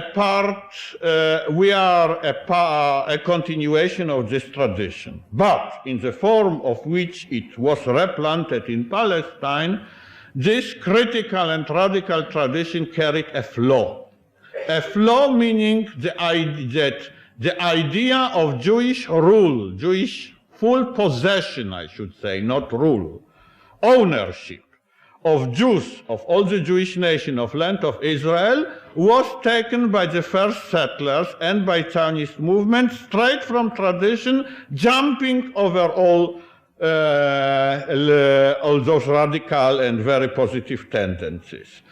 Here I can find the best explanation in one of our jokes, because we Israeli Jews continue the radical tradition of the Jewish joking. Maybe, and the joke, very famous in Israel, may be considered, I don't know what, self-hating or anti-Semitic here in the United States, but nevertheless, all Israeli Jews, or most of them, know the joke, that there are some Jews who don't believe that God exists, but who still believe that God gave to the Jews the ownership over the land of Israel. So, this will explain to you that some secular Jews could secularize the parts of the Jewish tradition and religion and use them for very good secular benefit. It always reminds me of that saying which was of Voltaire, that when he asked whether he wants his servants to be of his religious opinions, he said, no, all my servants must be faithful Catholics, because otherwise they will steal from me. So here you have Here you have something, I think, which is very similar. Now, about the second, it is true to conduct apartheid state is a drain. It is a drain which is, I think, becoming greater because so many Israeli Jews are traveling to other countries, especially in the last 10 years, and are coming with the sense of observing what they have, what they have seen. Nevertheless, it continues. It is now to some extent shaken in domestic affairs.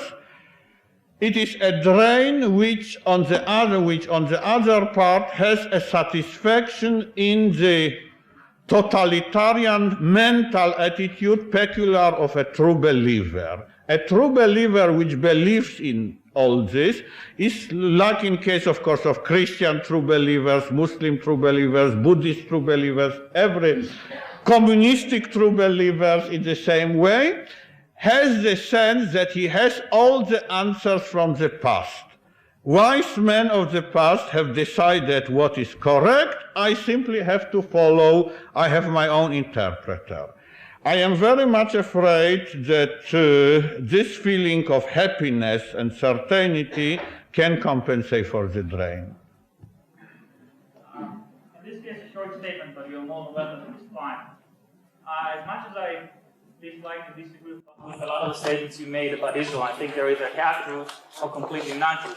I accept your abstaining statement because you are an Israeli citizen. However, as somebody who is not a member of the Jewish religion, at least not the religious organization, or follows the Jewish belief, I do not think you have the right to do this vilification of the Jewish religion, and I don't think his opinion should be taken with more credit.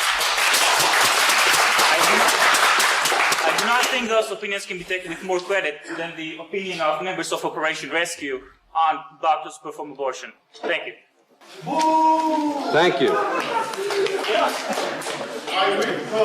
I will point that the first critiques of Christianity and of its treatment of Jews were Christians. And the opinion now set would, if logically followed, that, let us say, Voltaire, who quoted now in advertent, that his critique of Christianity should not be translated to Arabic and published, let us say, in Egypt, because of the same principle. If the principle that the person who made the statement is intended to be universal, I have with him a disagreement. But if he will say that while critique of Judaism should not be made in Israel, but critique of Islam, where Islam, I think, is much more denigrated here than Judaism and much less power should be, then I have a much deeper disagreement with him, and everyone should choose the view that he prefers. Please. Yeah, but Voltaire wrote for Christians. In France, and that's not what they do. No, I said about Egyptian who is telling the Egyptians about Voltaire's opinion of Christianity, while Christians in Egypt are a minority. And maybe a minority not in such a good condition. And what is more, I am saying this because lack of criticism of Judaism is causing the oppression of Palestinians. It's one of the most important causes of oppression of Palestinians, which without United States support will not proceed very much. Please. Professor Shahak, I'd like to turn to the issue of what's been going on since Oslo. Another issue about which very little attention is paid over here is the matter of land confiscation and settlements. I think many people in this room probably think that there was a settlement freeze to get the loan guarantees.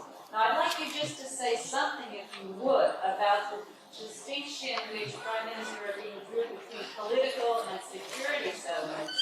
How is that distinction playing out, if at all? And what is going on in the case of Hebron since the massacre last February by Baruch Goldstein? I believe that Palestinians have paid very heavily for that massacre in Hebron area. And I'd like your opinion on what can be done in Kiryat Arba, those settlements,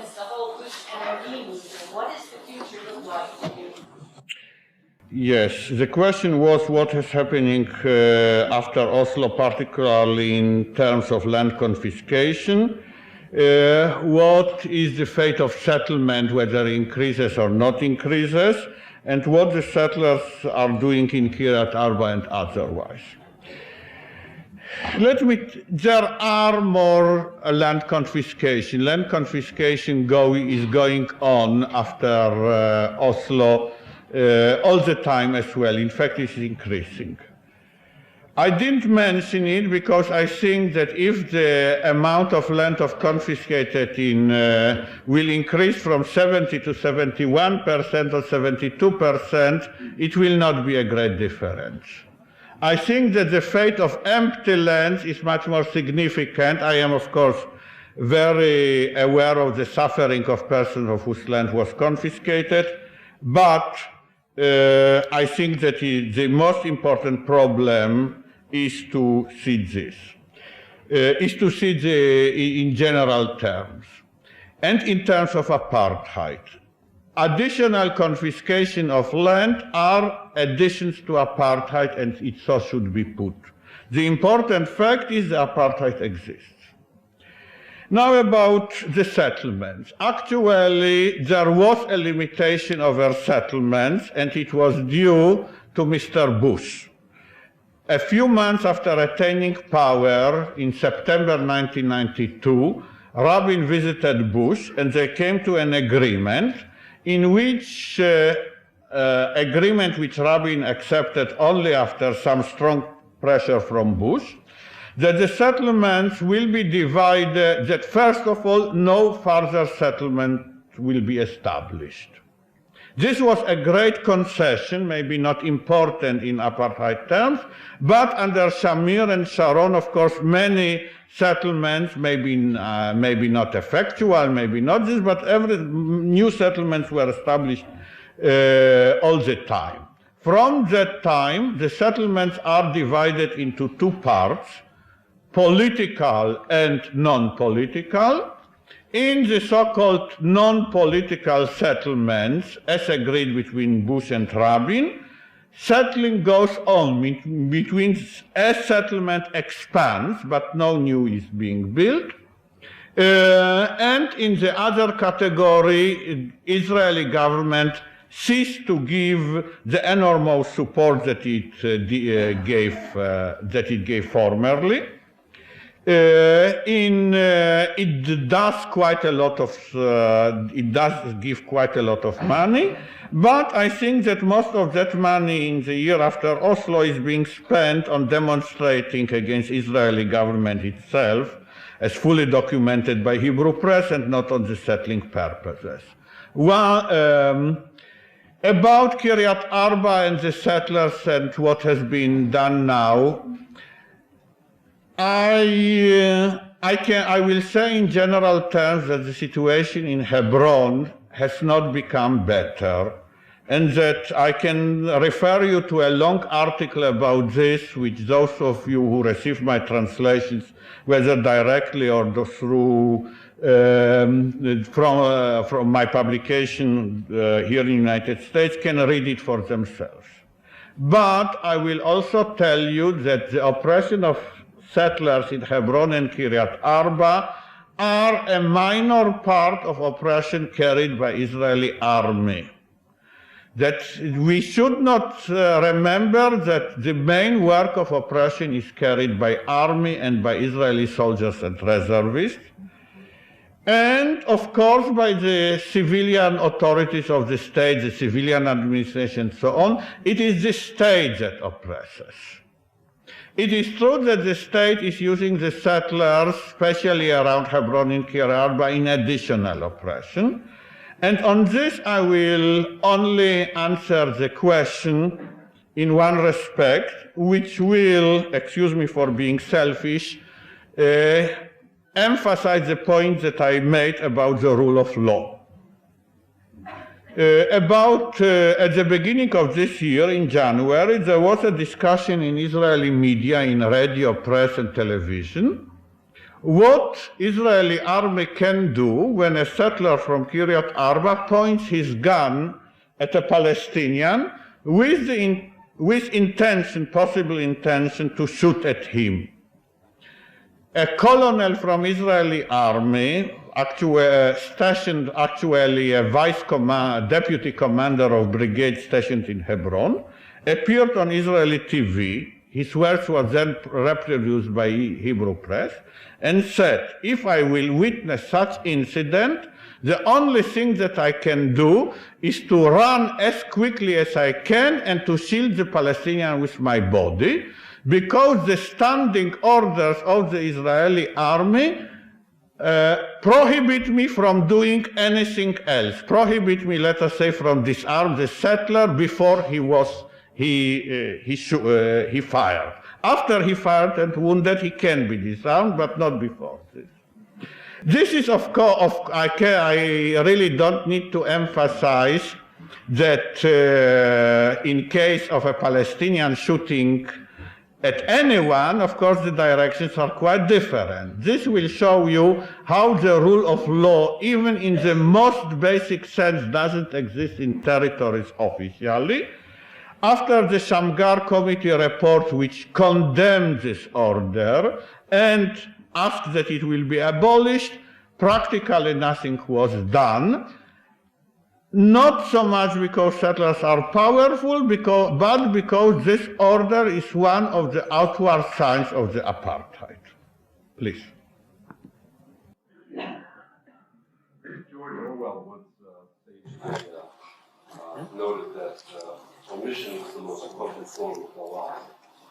I'm just curious that you and Mr. Chomsky are especially fond of quoting Voltaire. Time and again in the elections where you probably know him and Mr. Shahak, you quoted him tonight. The first question is, have you ever quoted Voltaire on the subject of Jews? Quote, "We will not find them, the Jews, anything but an ignorant and barbarous people who have for a long time combined the most sordid avarice with the most detestable superstition. One should not, however, burn them." You might include that in your repertoire. My second question is, tonight you've dispersed a lot of facts in this room. Palestinian wells, armed soldier incidents, and your own first-hand observations. As emblematic, I mean, there's no way to footnote these today, obviously speaking, but emblematic of your veracity and your accuracy, could you please comment on the 1960s incident in which you claim that you were a witness to an Orthodox Jew refusing to allow the telephone to be used to call an ambulance for a non-Jewish person in that person's home? And isn't it true that when pressed by Haaretz and other people, you admitted that it was a fabrication of yours? And if it wasn't a fabrication of yours, please be so very specific tonight to tell us the name of the Orthodox Jew and the town in which it occurred. Thank you. I will begin with the second part of the question. This is about the incident I actually mentioned in the book that I witnessed myself in 1965 in Jerusalem, in Katamon, in the street called Yoash Street, very near a yeshiva there and very near my house. That a religious Jew, as known to me, by the way, since it was my own neighborhood, refused to use his telephone, Telephones were then relatively rare in the neighborhood, in order to cause an ambulance for saving this. Then I will go about Voltaire and the Jews. His name, please. His name. One moment. You didn't answer the question. I am in the middle of answering the question. What is his name? What is his name? What is his name? I am. What is his name?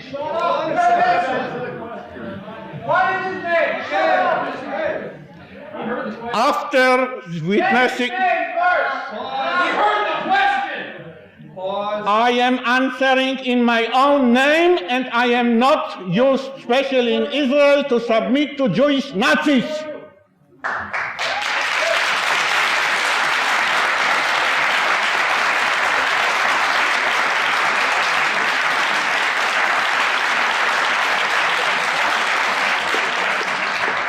Now, I didn't publish this after witnessing the incident.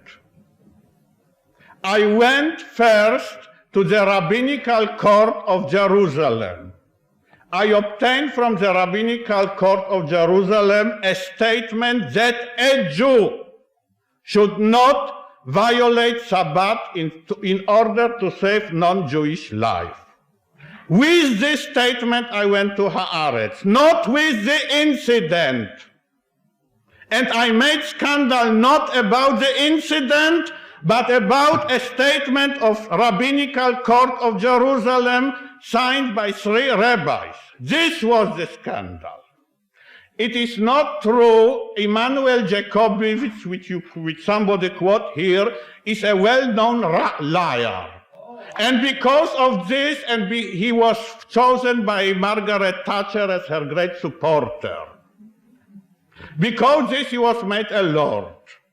And I would say to you that if you look into his book, Jewish Medical Ethics, not into his text, but into his biography, you will find in the bibliography articles in Hebrew which don't appear in the text, which say again and again, with literature again being brought in the Hebrew press, in Hebrew literature, and by the way, by professors in Bar-Ilan University, that a religious, meaning Orthodox Jew, should not violate Sabbath in order to save a non-Jewish life, except when it is for the benefit of Jews or for averting a danger of them. You didn't answer the question. Yes, and I will not. And I will not. Yes, I answered the question It will not go away. The question will not go away. And you're being now, and very well, the question will not go away, and you practically agreeing that Jews will not save Jewish life. You now not saying anything about the statement of the Rabbinical Court of Jerusalem will also not go away. Both things will not go away. Now I will also answer about Voltaire. What is his name first? Voltaire. I will also, because I don't want to answer the questions of a Nazi.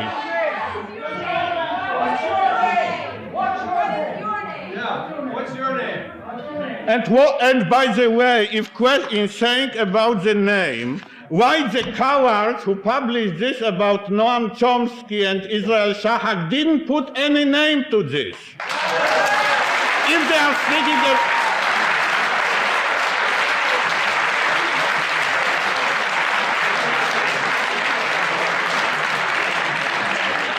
If they are so much about the name, why you will not find here any name or address, a phone to which one can refer? I wrote that. My name is John Haber, by the way. And what is your...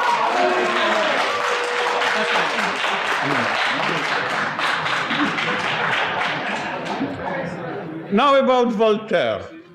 It is true that Voltaire made many offensive statements about many groups, including the poor, as I quoted. It is true that Voltaire had generalized about the Jews in offensive matter. It is also true that not only he didn't want them not to be burned, but he fought against any discrimination of them, and that he opposed any case of injustice to them. Voltaire is also abused Christian religion and Protestant religion, especially in the most atrocious way. But when there was a case of a Protestant named Calas, he protested against his execution in the greatest way of which he was capable. I will therefore say about Voltaire and about every great man that we have to put his expression of, first of all, we have to see how much he hated a special group. There is a very great difference between a hating special group so that one should not, let us say, allow the use of telephone or other instrument on Shabbat in order to save them. And there is a very great difference between only abusing that group.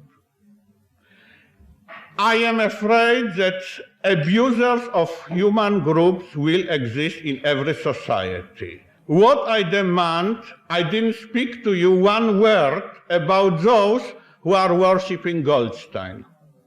I didn't speak to you one word, but now in answer to Voltaire, I will, about rabbis right now who are justifying Goldstein murders and more than Goldstein murder. My answer to quotation about Voltaire will be another quotation which you can read actually in your library because it's from Jerusalem Post, 7th of October of this year, 1994, and it concerns about a rabbi called Ido Elba, who was so racist that he was even indicted by the Israeli authorities. Quote, according to the indictment, Rabbi Elba circulated a 14-page halachic pamphlet entitled Clarification of the Halachot, religious rules, pertaining to the murder of Gentiles. According to Kiryat Arba sources, this pamphlet was circulated after Baruch Goldstein killed 29 Arabs in the Machpelah cave. In the summary of the back page, headlined for the study but not for practice, Elba allegedly wrote that the biblical injunction, thou shalt not kill, is not applicable to a Jew who killed a Gentile, and this is not forbidden according to the Torah. Elba also wrote that there is a mitzvah, a good deed, to kill Gentiles who are devoted to religions that deny the fundamentals of Jewish faith and the eternity of the Torah, and who, like missionaries and Muslims who believe in jihad, believe that they are commanded to persuade others to join their religion. This mitzvah, good deed, Elba wrote, is applicable when Jews have in their power to do this and when they do not have to fear from the rest of the world. End of quotation. I will first emphasize I didn't say one word about this in my presentation because I emphasize to you that the most important things are done by the power of the state with the full consent of the citizens. In the same way, it is not the incident that I witnessed. The answer is I didn't ask the name of the person, but the ruling of rabbinical court represented by state, which is important. Jewish laws pertaining to killing of non-Jews is strictly prohibited until non-Jews. Now, whether the way Jewish law works is that precise statements in the Bible only refer to Jews. There are many, many cases of Jews killing Jews that it does not pertain to the statements in the Bible do not kill. And it is strictly prohibited also according to many sources.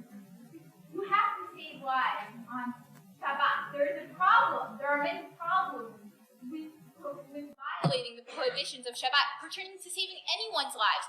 But in the end, the result of many debates is that you must save the person's life. And I don't know which sources you're choosing to quote here, but that is what I've learned from many, many places. Well, I will here answer that your statement is strictly untrue. In cases of danger to Jewish life, all means should be done, including violation of Shabbat, to save Jewish life. And if you want an argument, you can buy my book. You can, you can offer it to rabbis and let the rabbis answer it. Yes. But I still know that after you asked me a question after I quoted you one single rabbi. You didn't say that you oppose him. You didn't say after I quoted now something shocking in the name of rabbi who is indicted by the state of Israel itself. You could open your statement that whatever other rabbis say, you oppose this rabbi. You didn't do it. I would say I oppose them. There are many opinions according to Jewish law. You don't have to specifically state you oppose something. Everyone is allowed to form their own opinions based on the sources, and there are many opinions. All right, very well. Then the Christians who support Inquisition can use your argument too. Okay, well, being Jewish, I'll preface my statement that I think that rabbi's comment is repugnant. But going on, I have a comment, not a question. Dr. Shahak, your presentation, I use that term fairly loosely, is to me a cesspool of misinformation and distortions. I have two comments against this backdrop. First, to the audience. Please do not take what he is saying at face value. Go out, research the topic, go to the library, see if reality corroborates what this guy is saying, and let the facts be my witness. This guy speaks the truth about as often as Halley's Comet visits Earth. More importantly, I have this to say to you, sir. Being Jewish, when you use personal pronouns such as we and us, when you talk about the Jewish people, I have a visceral reaction.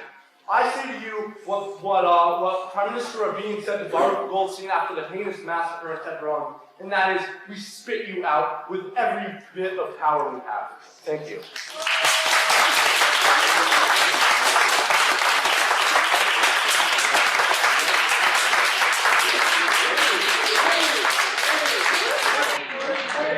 I will certainly agree with the first part of the statement. Go on and research. Make your own research and see. Very well. I will point out that although Rabin made this statement about Baruch Goldstein, he didn't make this statement about the many rabbis and other religious figures who supported Baruch Goldstein. And in either case, in any case, I am against spitting out any member from any nation on authority of Prime Minister or President. But if you want to spit me out from Judaism that you represent, then the feeling is mutual.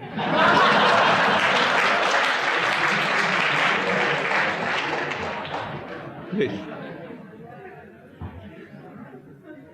I'd like to preface my question first with saying that I am an Orthodox Jew and I disagree with the rabbis that you have quoted. Now, to get to my question, I would like to say that I think you have an inaccurate assessment of what apartheid is. Apartheid, as I believe, is a system of persecution of a racial or ethnic group. In Israel, there is no apartheid. There are over 100,000 Arab citizens of Israel with voting rights who receive services from the taxes they pay. There are also Arabs who serve in the parliament. Why don't you ask them? Now, you can say that the treatment of the Arabs who live in the territory is bad, considered unjust.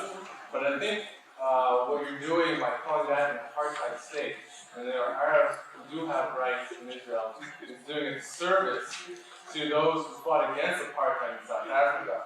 Just as I think when you're calling someone in the back row who's yelling out something, you call that person a Nazi. I think you're doing a service to 6 million Jews who were killed by Nazis.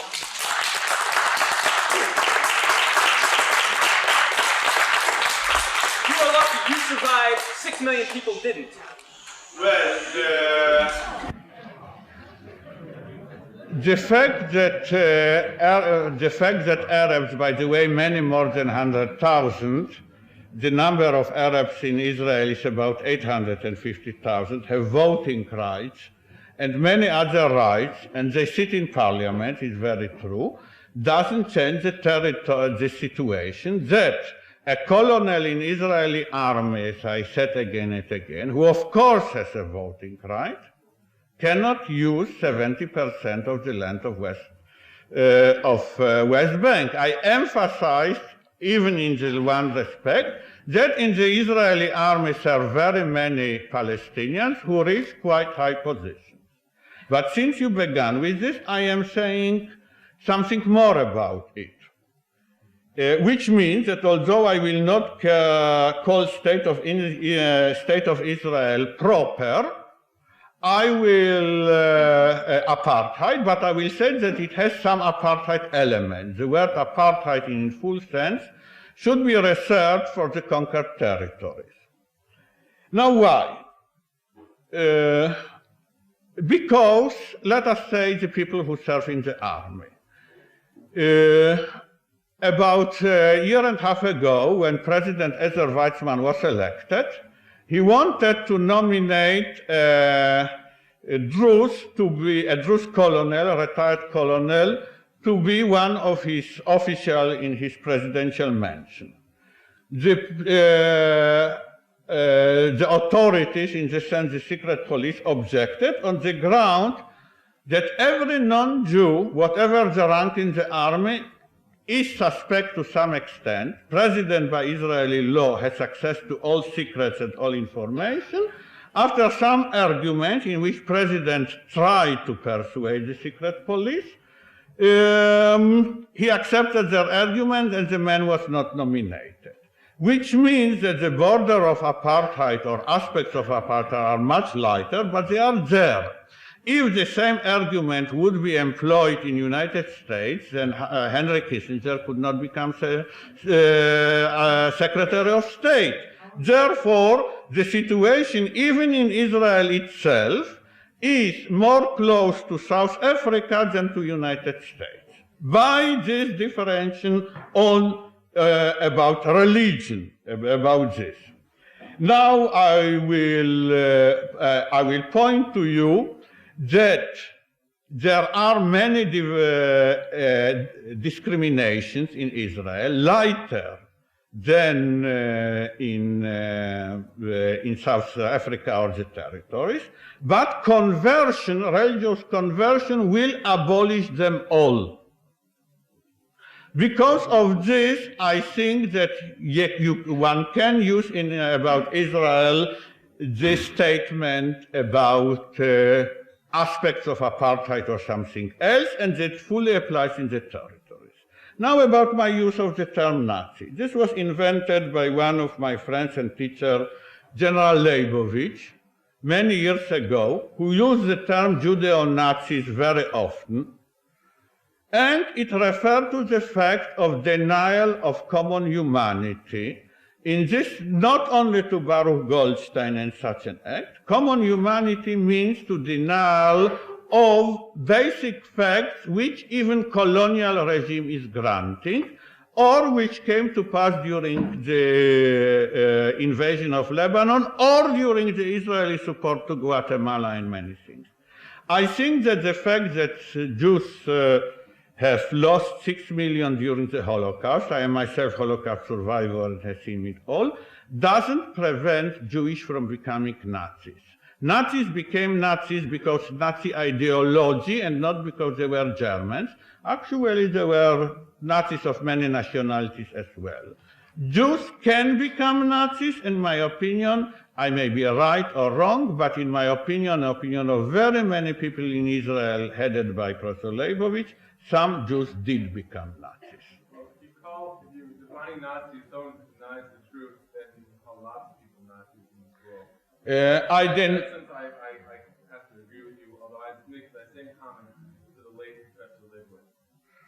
All right, so this is the difference in definition, that is all. At least I will point that the term Jewish Nazis or Judeo-Nazis is very much in common in Israel, where I live most of my time, than it is used than here. Please. You make sweeping generalizations about Jewish tradition and its role in Israeli-Palestine.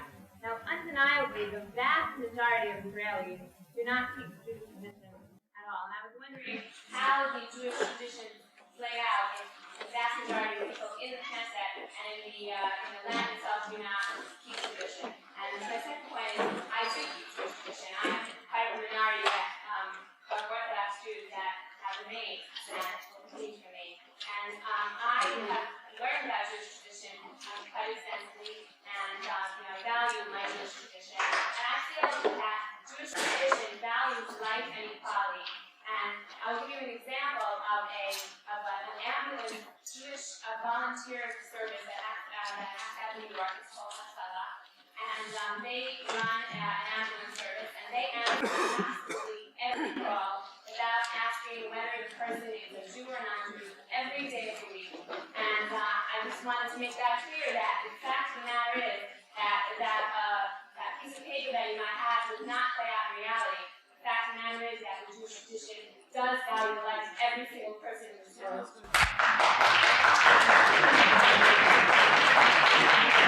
The first part of the question, which I will try to answer at some length, yes, I am paraphrasing now, is about Jewish tradition and how Jewish tradition can influence the Israeli politics, although a proportion, I will explain what, a high proportion, as the question has said, of the Jews in Israel are not religious or not Orthodox. And the second example, that the questioner who said that she's Orthodox brought an example of a group which, of a Jewish ambulance service called Hatzalah, which I, of course, highly value, which runs an ambulance service in New York and answers to every call. I will answer the second question first. Much as I value Hatzalah, I have to point to you that the daily situation in Israel is different. For example, not only that ambulance of the settlement center of Ofra, in many recorded cases, is not running on Shabbat, in very famous case in which a wall collapsed in over an Arab cafe in East Jerusalem. The ordinary Magen David, Red Star of David ambulances arrived at once. This was a shocking case.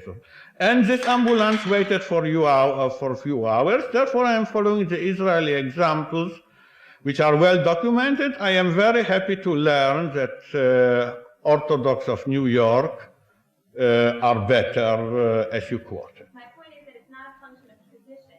It might be a function of the security power. This is, if it is security power problems, meaning Jews of New York feeling themselves weak and Jews in Israel feeling themselves strong, it may not be in your favor. I hope that on this point that you are right in a deeper sense, that some Orthodox rabbis about whom I never heard arose in New York and changed the ruling, which I took from the standard text and from the Israeli practice of the last years.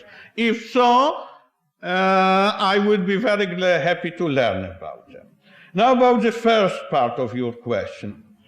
It is true that all polls are showing that that Israeli Jews are divided into three major groups. One is Orthodox, one is called traditionalist, in Hebrew Mesorati, I will explain, and one is secular. We can have various polls, but the usual opinion is that they are 20% Orthodox, 40% secular, and 40% traditionalist, and 40% secular. Now, traditionalists are people who keep very many of Jewish Orthodox traditions, but who violate it also in other ways. The standard Israeli expression, or again a joke, is that those are people who are keeping kosher homes. This obviously will be a requirement. Then going to synagogue every Saturday morning, and then afternoon going to see our sports playing, which are played afternoon. In politics, traditionalists will be for laws based on tradition. It was, I will not enter into party manipulation due to this law by which import of non-kosher meat was prohibited by the Knesset, but in electoral sense, all the people of traditional persuasion and some seculars too have supported it, because they said, if I want to eat non-kosher meat, I can do it abroad when I'm traveling abroad. Another version says I can do it in a restaurant, but never in my home. But some some coercion must be in interest of Jewish tradition. Therefore, it is not only Orthodox. I didn't attribute the power of tradition to the Orthodox, but to the people generally, as I now explain in detail, who, while maybe violating some laws of Jewish tradition, nevertheless uphold it. In the same way, I have very many people who will break many Christian commandments, will still apply Christian tradition or religion to the question of abortion. Please.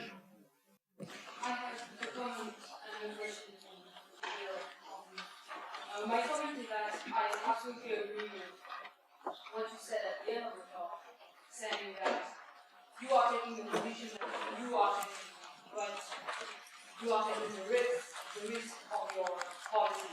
And then you went on saying, religious Orthodox Jews in the United States, and this is no religious Jews, organized Jews. Whatever. And this is also true in Europe countries.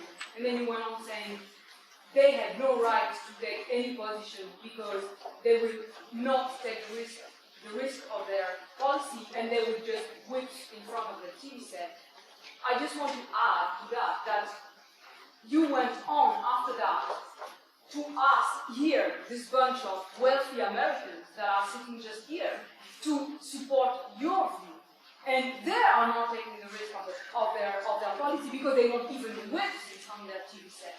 They will just laugh or complete indifference to whatever would happen to you, not even to Israel or just to you. They will not care less. And my question is the question is more probably to Professor Chomsky.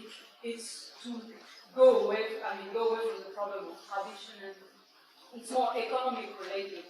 I don't understand why you are so critical about the fact that the United States is pouring money to Israel.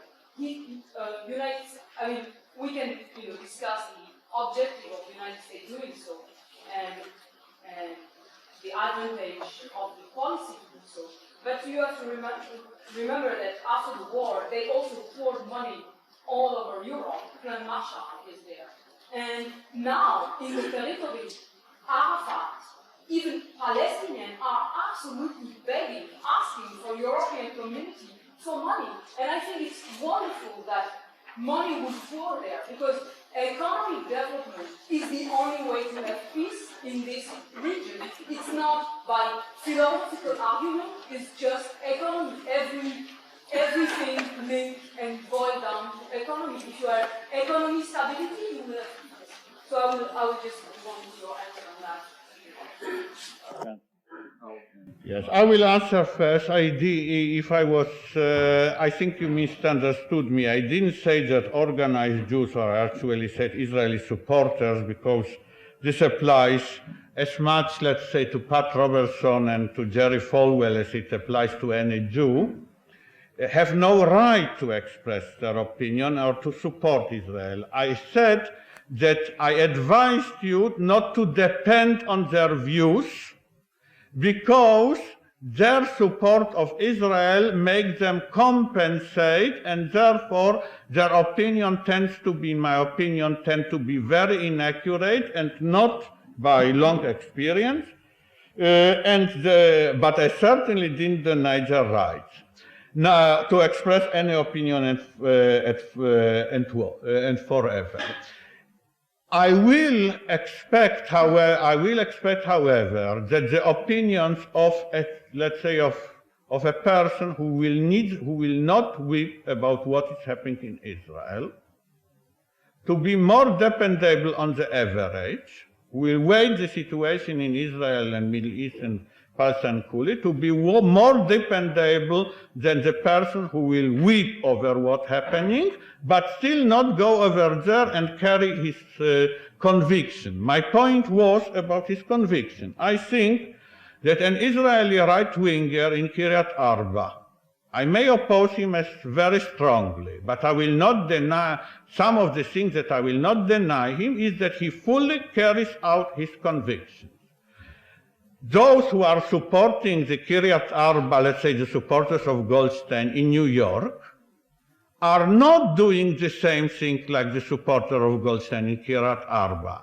They are only giving money, and because of this, I found that even with the most extreme, let's say, Kahanist in Israel, you can carry a sort of argument, limited in extent, than with the same Kahanist in New York, or when he is visiting Israel for a short time.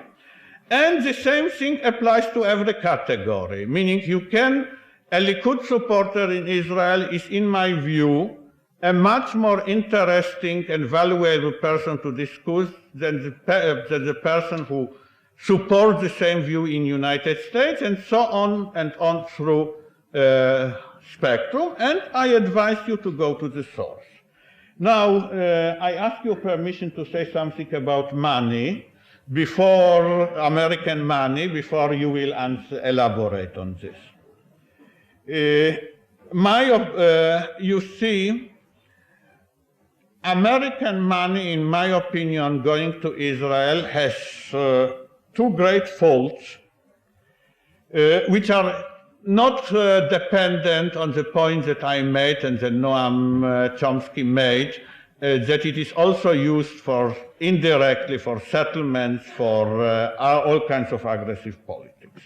First of all, American money is only used, only spent on the army. The so-called economic aid is not spent on Israeli economy. I mentioned that guarantees have not been used. The economic aid is spent on to repay the debts of our acquiring weapons. What it means? It means that Israeli army is supported about half and half by taxpayer money and half by money coming from United States. Which means in turn that the government is, in this very important respect, not dependent fully on the taxpayers, and it is more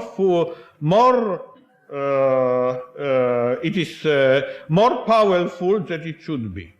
Second, it means something that we in Israel are calling militarization of Israeli society and economy, which means simply that many people, not at all of my opinion, are considering that the army is now too great for the Israeli security means. The sign of this overgrowth is that by now, in the last budget, from the Israeli taxpayer money, if we take only the half spent by Israel, 58% of the Israeli army budget is spent on salaries and pensions, while in 1967 the corresponding figure is 1961, which means that in addition to everything, it is my opinion and opinion of people who are not in the same opinion about Palestinians, that actually American support may make the Israeli army larger, but it is quite a question when it make it stronger. Please.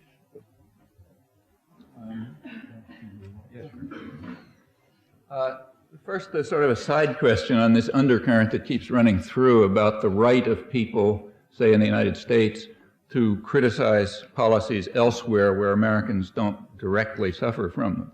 It's a possible position that you might take, and if you took it seriously, you would be writing endless denunciations of everyone in the press and the intellectual community, all of whom are bitterly condemning Palestinians all the time, though they don't live in Palestinian refugee camps.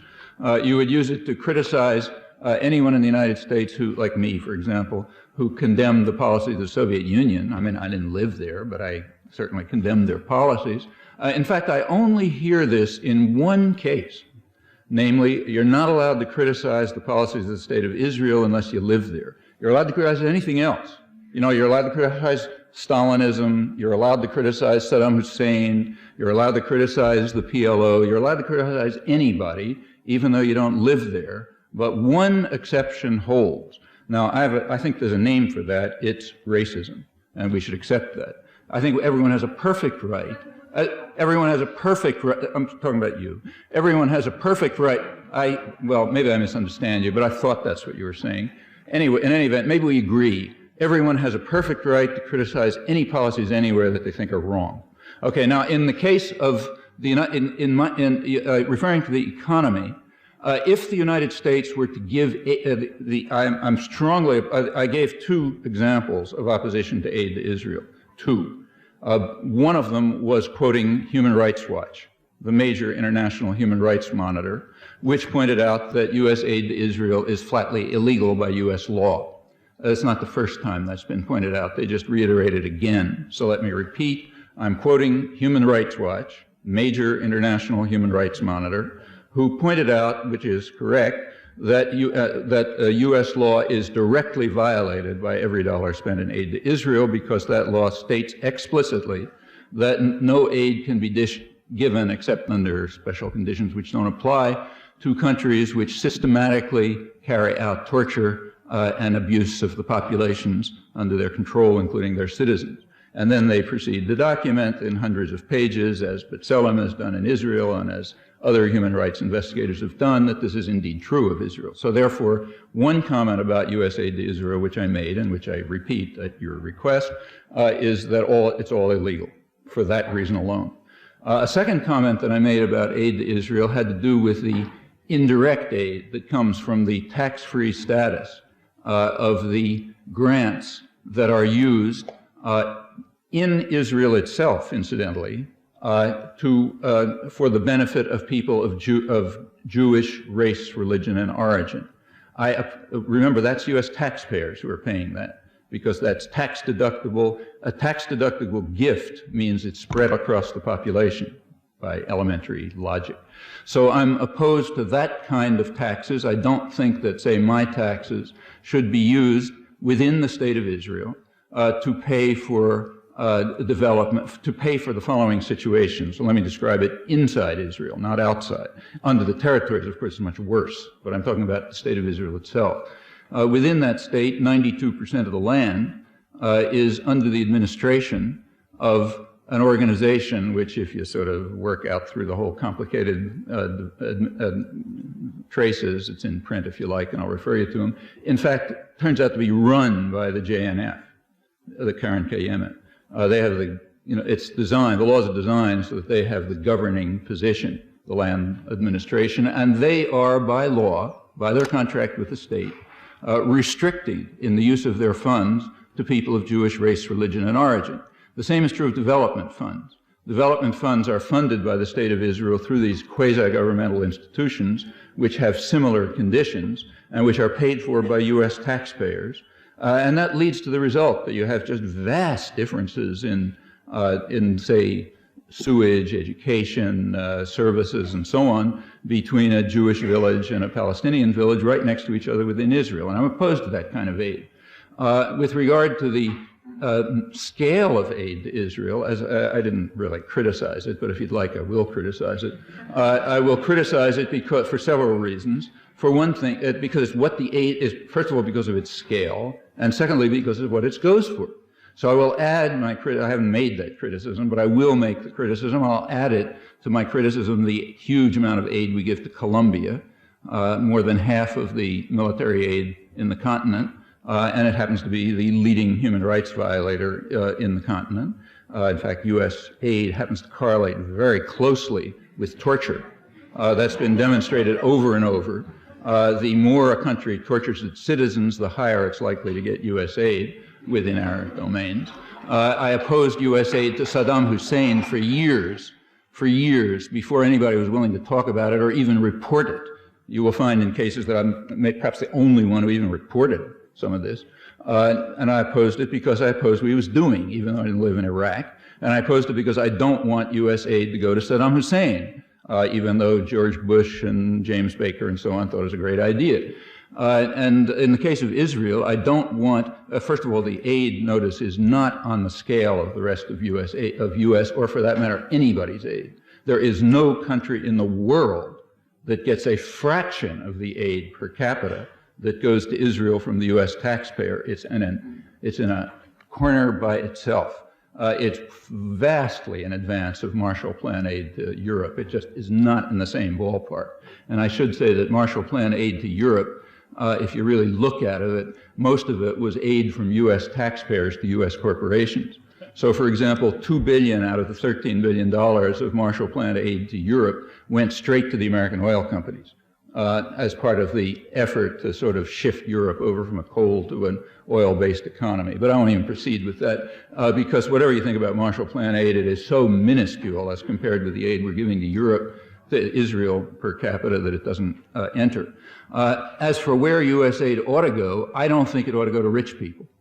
There's a small amount of Israel is one of the richest countries in the world. It's in the higher level of wealth.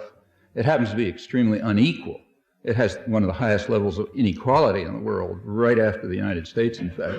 But it's also a very wealthy country. It's the first world.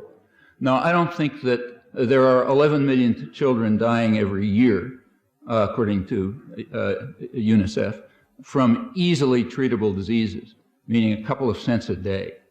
I might add personal cases even in my own close experience. But there are 11 million children are dying every year from what the World Health Organization calls a silent genocide. That's where I'd like to see the aid going, not to rich countries. Well, you asked me why I'm criticizing the aid, right? That's why I'm criticizing. I'm going because the aid is being given to rich people to buy guns so they can oppress other people, to buy land, to racist programs of the kind that I described, and not being given to 11 million children a year who are dying because a couple of cents a day would be required to give them salt, so they don't get diarrhea. That's what I'm criticizing. And in fact, we can come right here in the United States, the city of Boston, where we live, which is one of the richest cities in the world, and maybe the world's leading medical center, happens to have a hospital downtown, which serves the population, not the rich folk, the Boston City Hospital. And they, a couple of years ago, had to establish a malnutrition clinic. Why? Because they were, for the first time, beginning to see third world levels of malnutrition. This is the richest country in the world, unparalleled advantages. Right a couple of miles from us, there are children with third world levels of malnutrition. The United States has, there are two areas in the world where hunger has increased in the past several decades. Sub-Saharan Africa and the United States, the richest country in the world. And it's increased to enormous levels. It's now estimated, a couple of years ago, it was estimated about 30 million people. There is no other wealthy country that even comes close to that, and many third world countries don't. So if we're going to give aid, there are plenty of people we can give aid to. Not to people, I'm incidentally exactly as much opposed, and you can find this in print, to the aid that we give to Saudi Arabia. Not only because it's a brutal and tyrannical regime, but also because that aid happens to be aid from U.S. taxpayers to U.S. corporations. And in fact, if we actually trace back the so-called aid to Israel, a lot of it is exactly the same kind. So the part of the aid that goes to high-tech weaponry, a substantial part of that is what keeps places like MIT going. That is, it's aid from the American taxpayer to the wealthy in the United States, funneled through the Pentagon system, which was designed in large part as a technique to make sure that the poor subsidize the rich. And I'm very much opposed to that, including the cases where it's called foreign aid. So, for example, a lot of the military aid that we go to Israel doesn't leave New York banks. It gets transferred to another account, namely the account of the U.S. military producers. And there's all kind of spin-offs to that, like computers and electronics and virtually every aspect of the functioning economy. And that I've been criticizing for years, contrary to U.S. aid to Israel, which I don't bother talking about much. It's a horrible thing in my opinion, but small potatoes.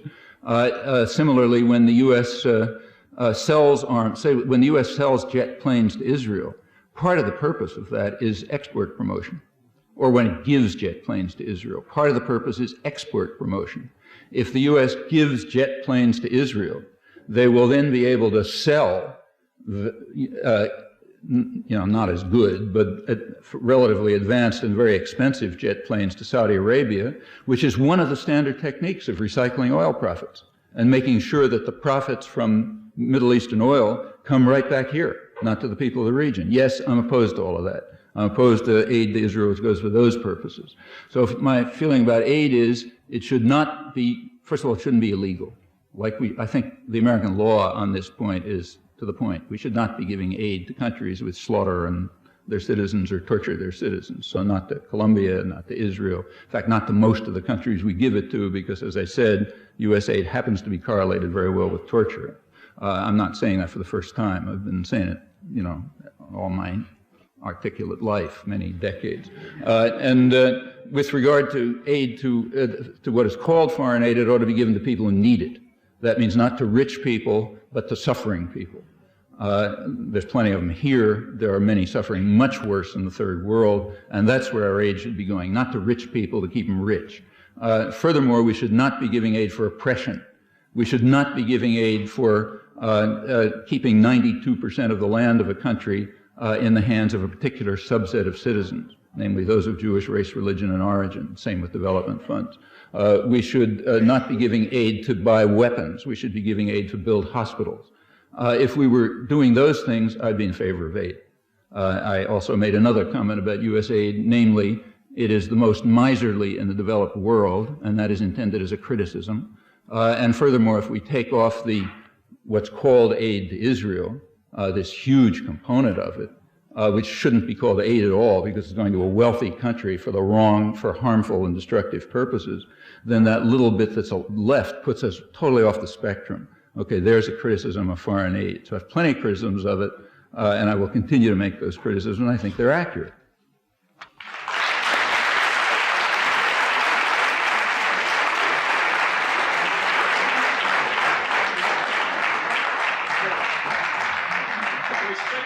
Professor Shahak, who's had a long day, just flew in this morning. We'd like to end the program as close to 10 as we can, and it's 10 right now. So let me take another question, because after the announcement, it is all right. Please raise your voice. I don't hear. I'd like to speak a little bit about the history of Israel in terms of the fact that the state of Israel has gone through many traumatic experiences from its inception, where many wars were waged on it from neighboring countries. And due to that and many other reasons, there has been an inequality in the treatment of Jews and Arabs in the state. And many of the Arabs live in the West Bank. But I think now that it's shown, the people of the state of Israel voted for a peace plan. They would like nothing more than to have peace with their neighbors, and for their neighbors to live peaceful, happy lives.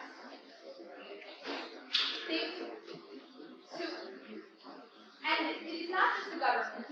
Every Jew and every Jewish citizen at 18 is drafted into the army, and the other citizens are given a reprieve if they would like to, because it may cause them moral problems and things like that.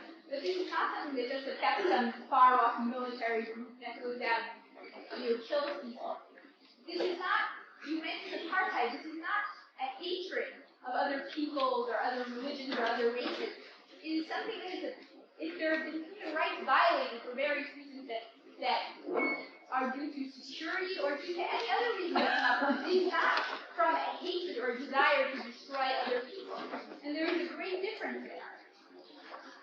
And I want to make one other statement about something that Professor Chomsky mentioned about factories in parts of the world and having people be factory workers and their blood being on the slides, and that this might happen in the West Bank. I think it's very sad when people in different parts of the world are living a lifestyle that is not worth, and that is not conducive to living a productive life. But would you suggest that the factories not be there, people not have jobs at all?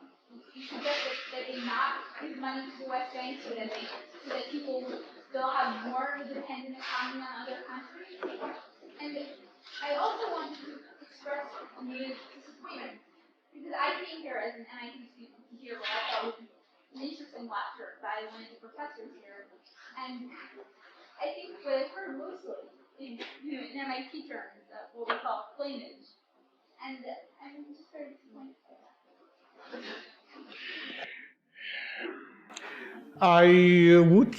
it is on purpose that I quoted discrimination done to Israeli colonels and of course other soldiers, and to point out that discrimination is done to people who fought in Israeli wars, and that are still discriminated, and therefore, or who people who oppress other Palestinians are still discriminated, and because of this, you cannot really explain, in my opinion, or if you can, I don't accept your argument, that discrimination is done for reasons of security. There are quite enough cases in which the reason actually increases in security. If a Palestinian soldier, and the number of Palestinian soldiers who serve in Israeli army is increasing.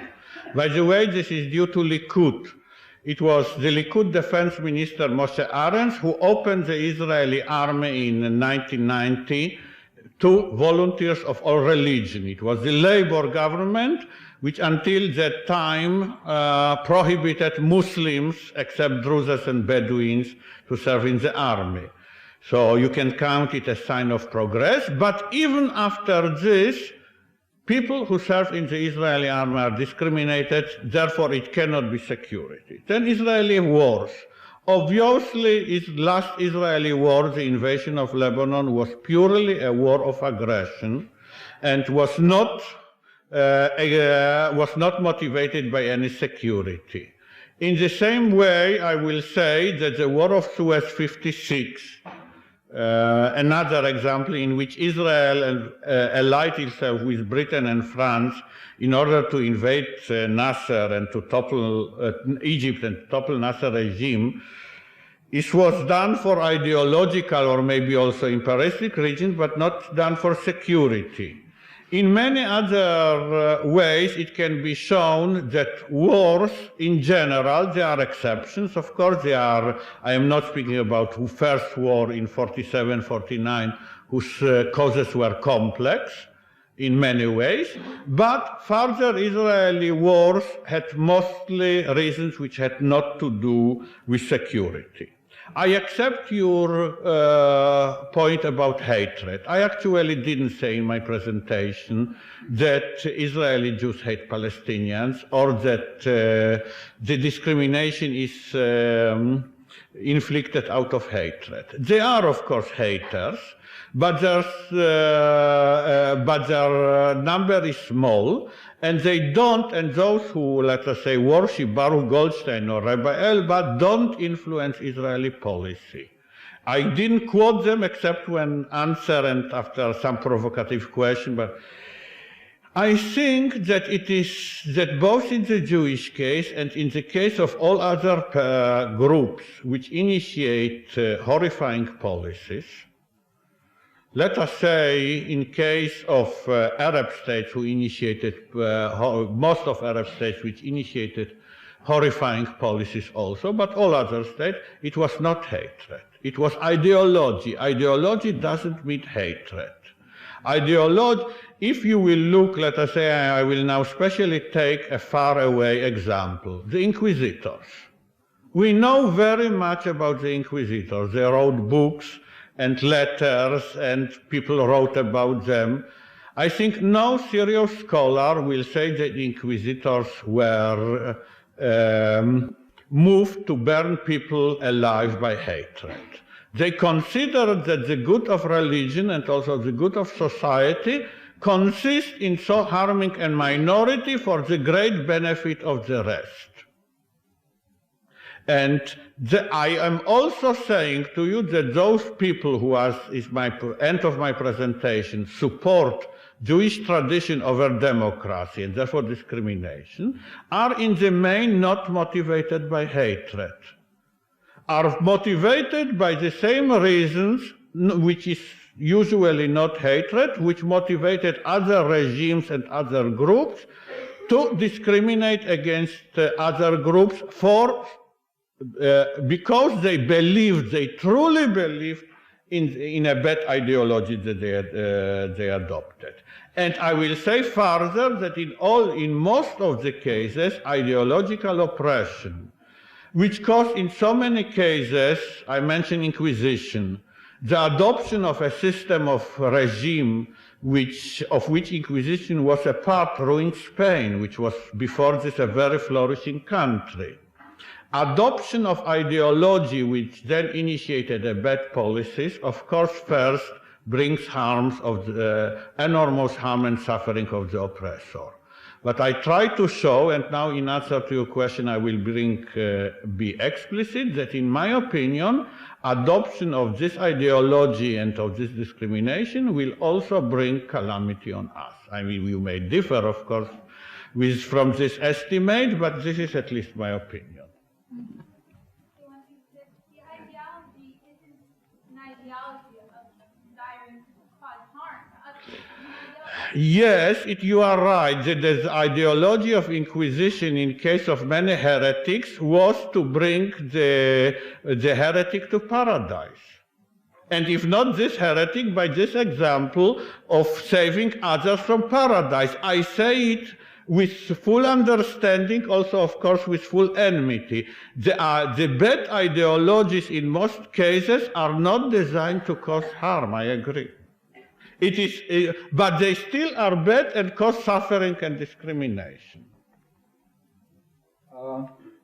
I was asked a narrow question, but if you don't mind, I'll take the opportunity to make a comment about another one, which actually is related to what I was talking about. You said that Israel wants nothing more than to make peace with its neighbors, which is certainly true. But remember that that's universal. Everybody wants peace. Like Hitler wanted peace, and Mahatma Gandhi wanted peace, and everybody wants peace. The question is what kind of peace.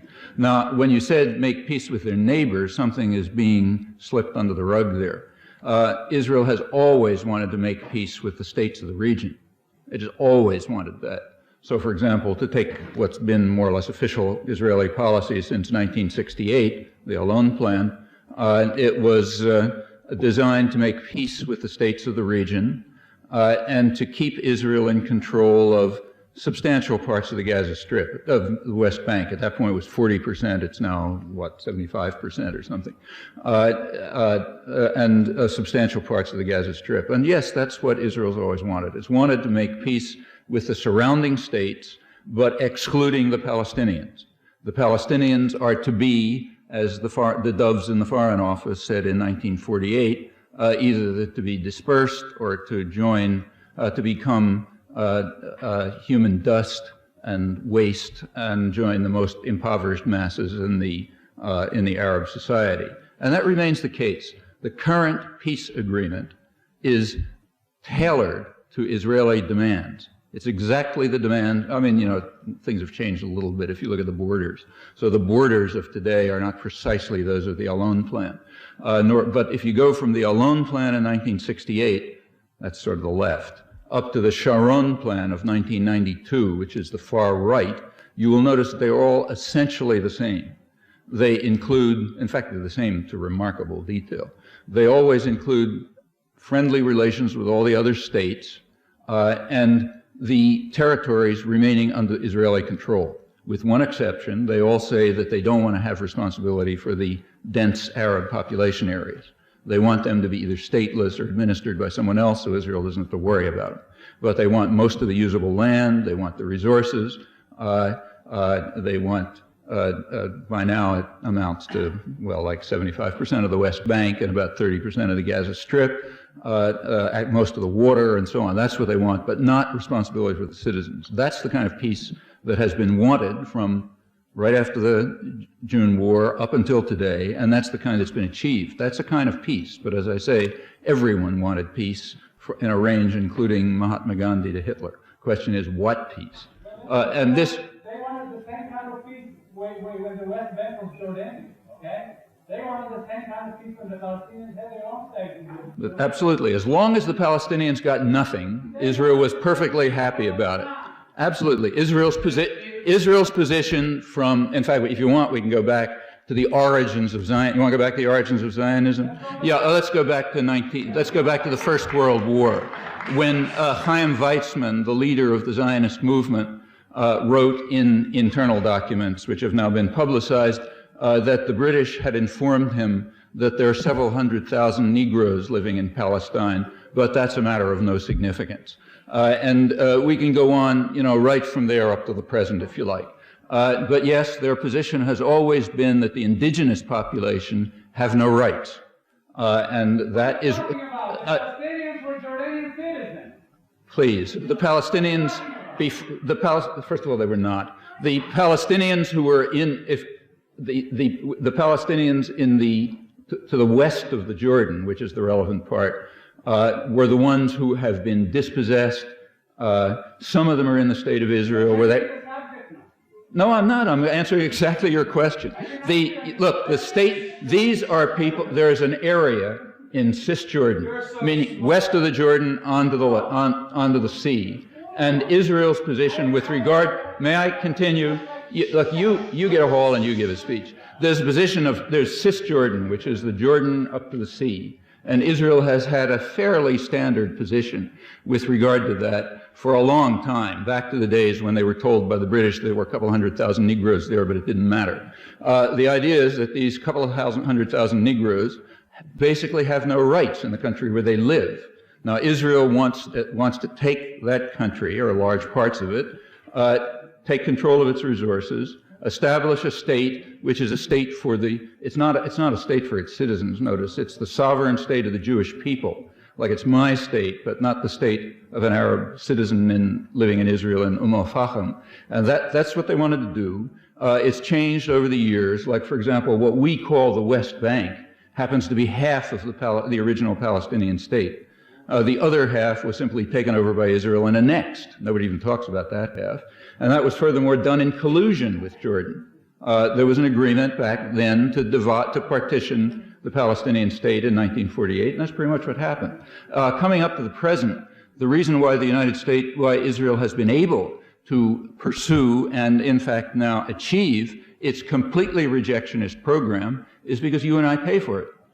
It's been U.S. policy. U.S. policy has agreed with Israel that the Palestinians have no right in their original country, only Israeli Jews do. That's the rejectionist half of the diplomacy that I was describing.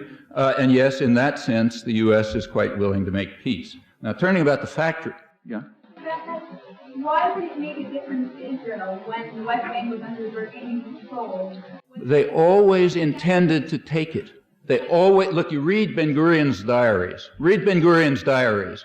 What he said is, they did not. First of all, they didn't. Well, why should these people be, You're in the way. Furthermore, I would suggest that you learn the history. You can start with Ben-Gurion's diaries. I mean, we can go way back if we like, but let's go to 1948 when he said, this is a base for 37, when the Peel Commission report was gave the first partition. Ben-Gurion said, look, we'll take whatever small state they give us, but we'll continue to conquer. We will continue to conquer, and ultimately we'll have a huge state. And in fact, if you look at the boundaries he had in mind, they included southern Lebanon, southern Syria, Sinai up to El Arish. I mean, they were all over the place. So this is the founder of the state.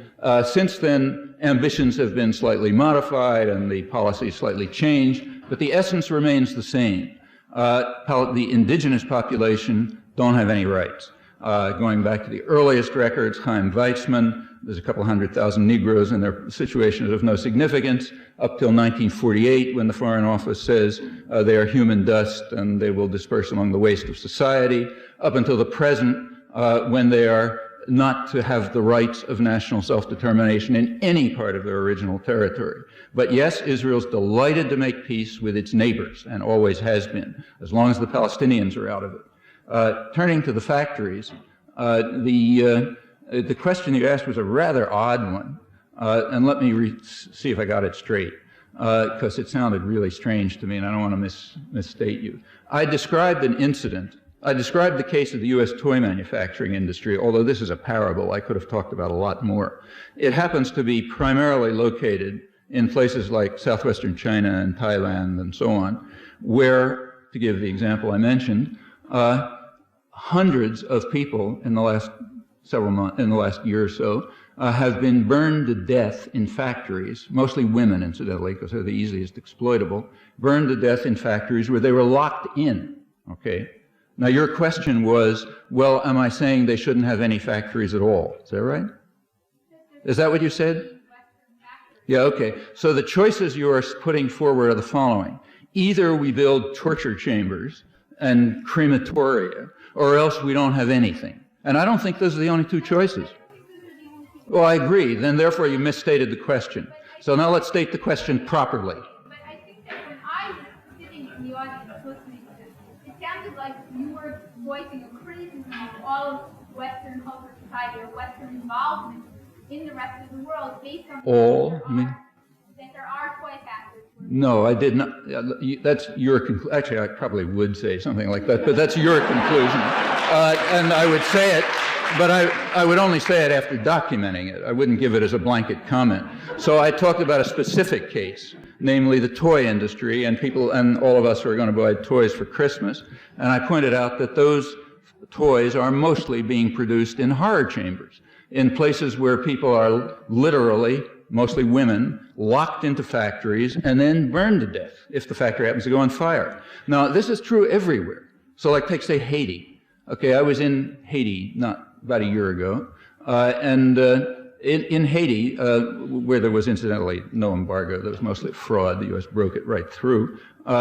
In Haiti, you find, say, a lot of American sports equipment comes from there, like softballs and things, bought by the federal government, incidentally, right in the middle of the so-called embargo. They were being produced by mostly women again, working in factories for 5 to 10 cents an hour, 12-hour days, no toilet facilities, and so on, dipping their hands unprotected into toxic substances so that the manufacturers can advertise, as they do here, the American manufacturers, that their softballs are specially good because they're specially bonded. Yeah, they're specially bonded because the women working for 5 to 10 cents an hour are putting their hands into toxic substances. Well, is the choice either that or nothing? No. Furthermore, when we try to build factories there, who are we doing it for? Are we doing it for the Mevs family, the super rich family that owns these places? Or are we doing it for people like somebody I interviewed when I was in Haiti? So one of the people I interviewed, in fact, I was there to talk to people who are underground, priests in hiding. This is really a period of the really bad repression. Priests in hiding, activists hiding out somewhere and so on. One of the guys I talked to was, in fact, one of the leading labor leaders in Haiti. He's a man who he was sort of limping around when I saw him. He had just been in police custody where he'd been practically beaten to death because he tried to make a statement on a radio. But he's a brave man. He was willing to talk in public with Haitian police, meaning murderers who you and I trained and paid for around there, ready to go after him. And he was condemning those factories.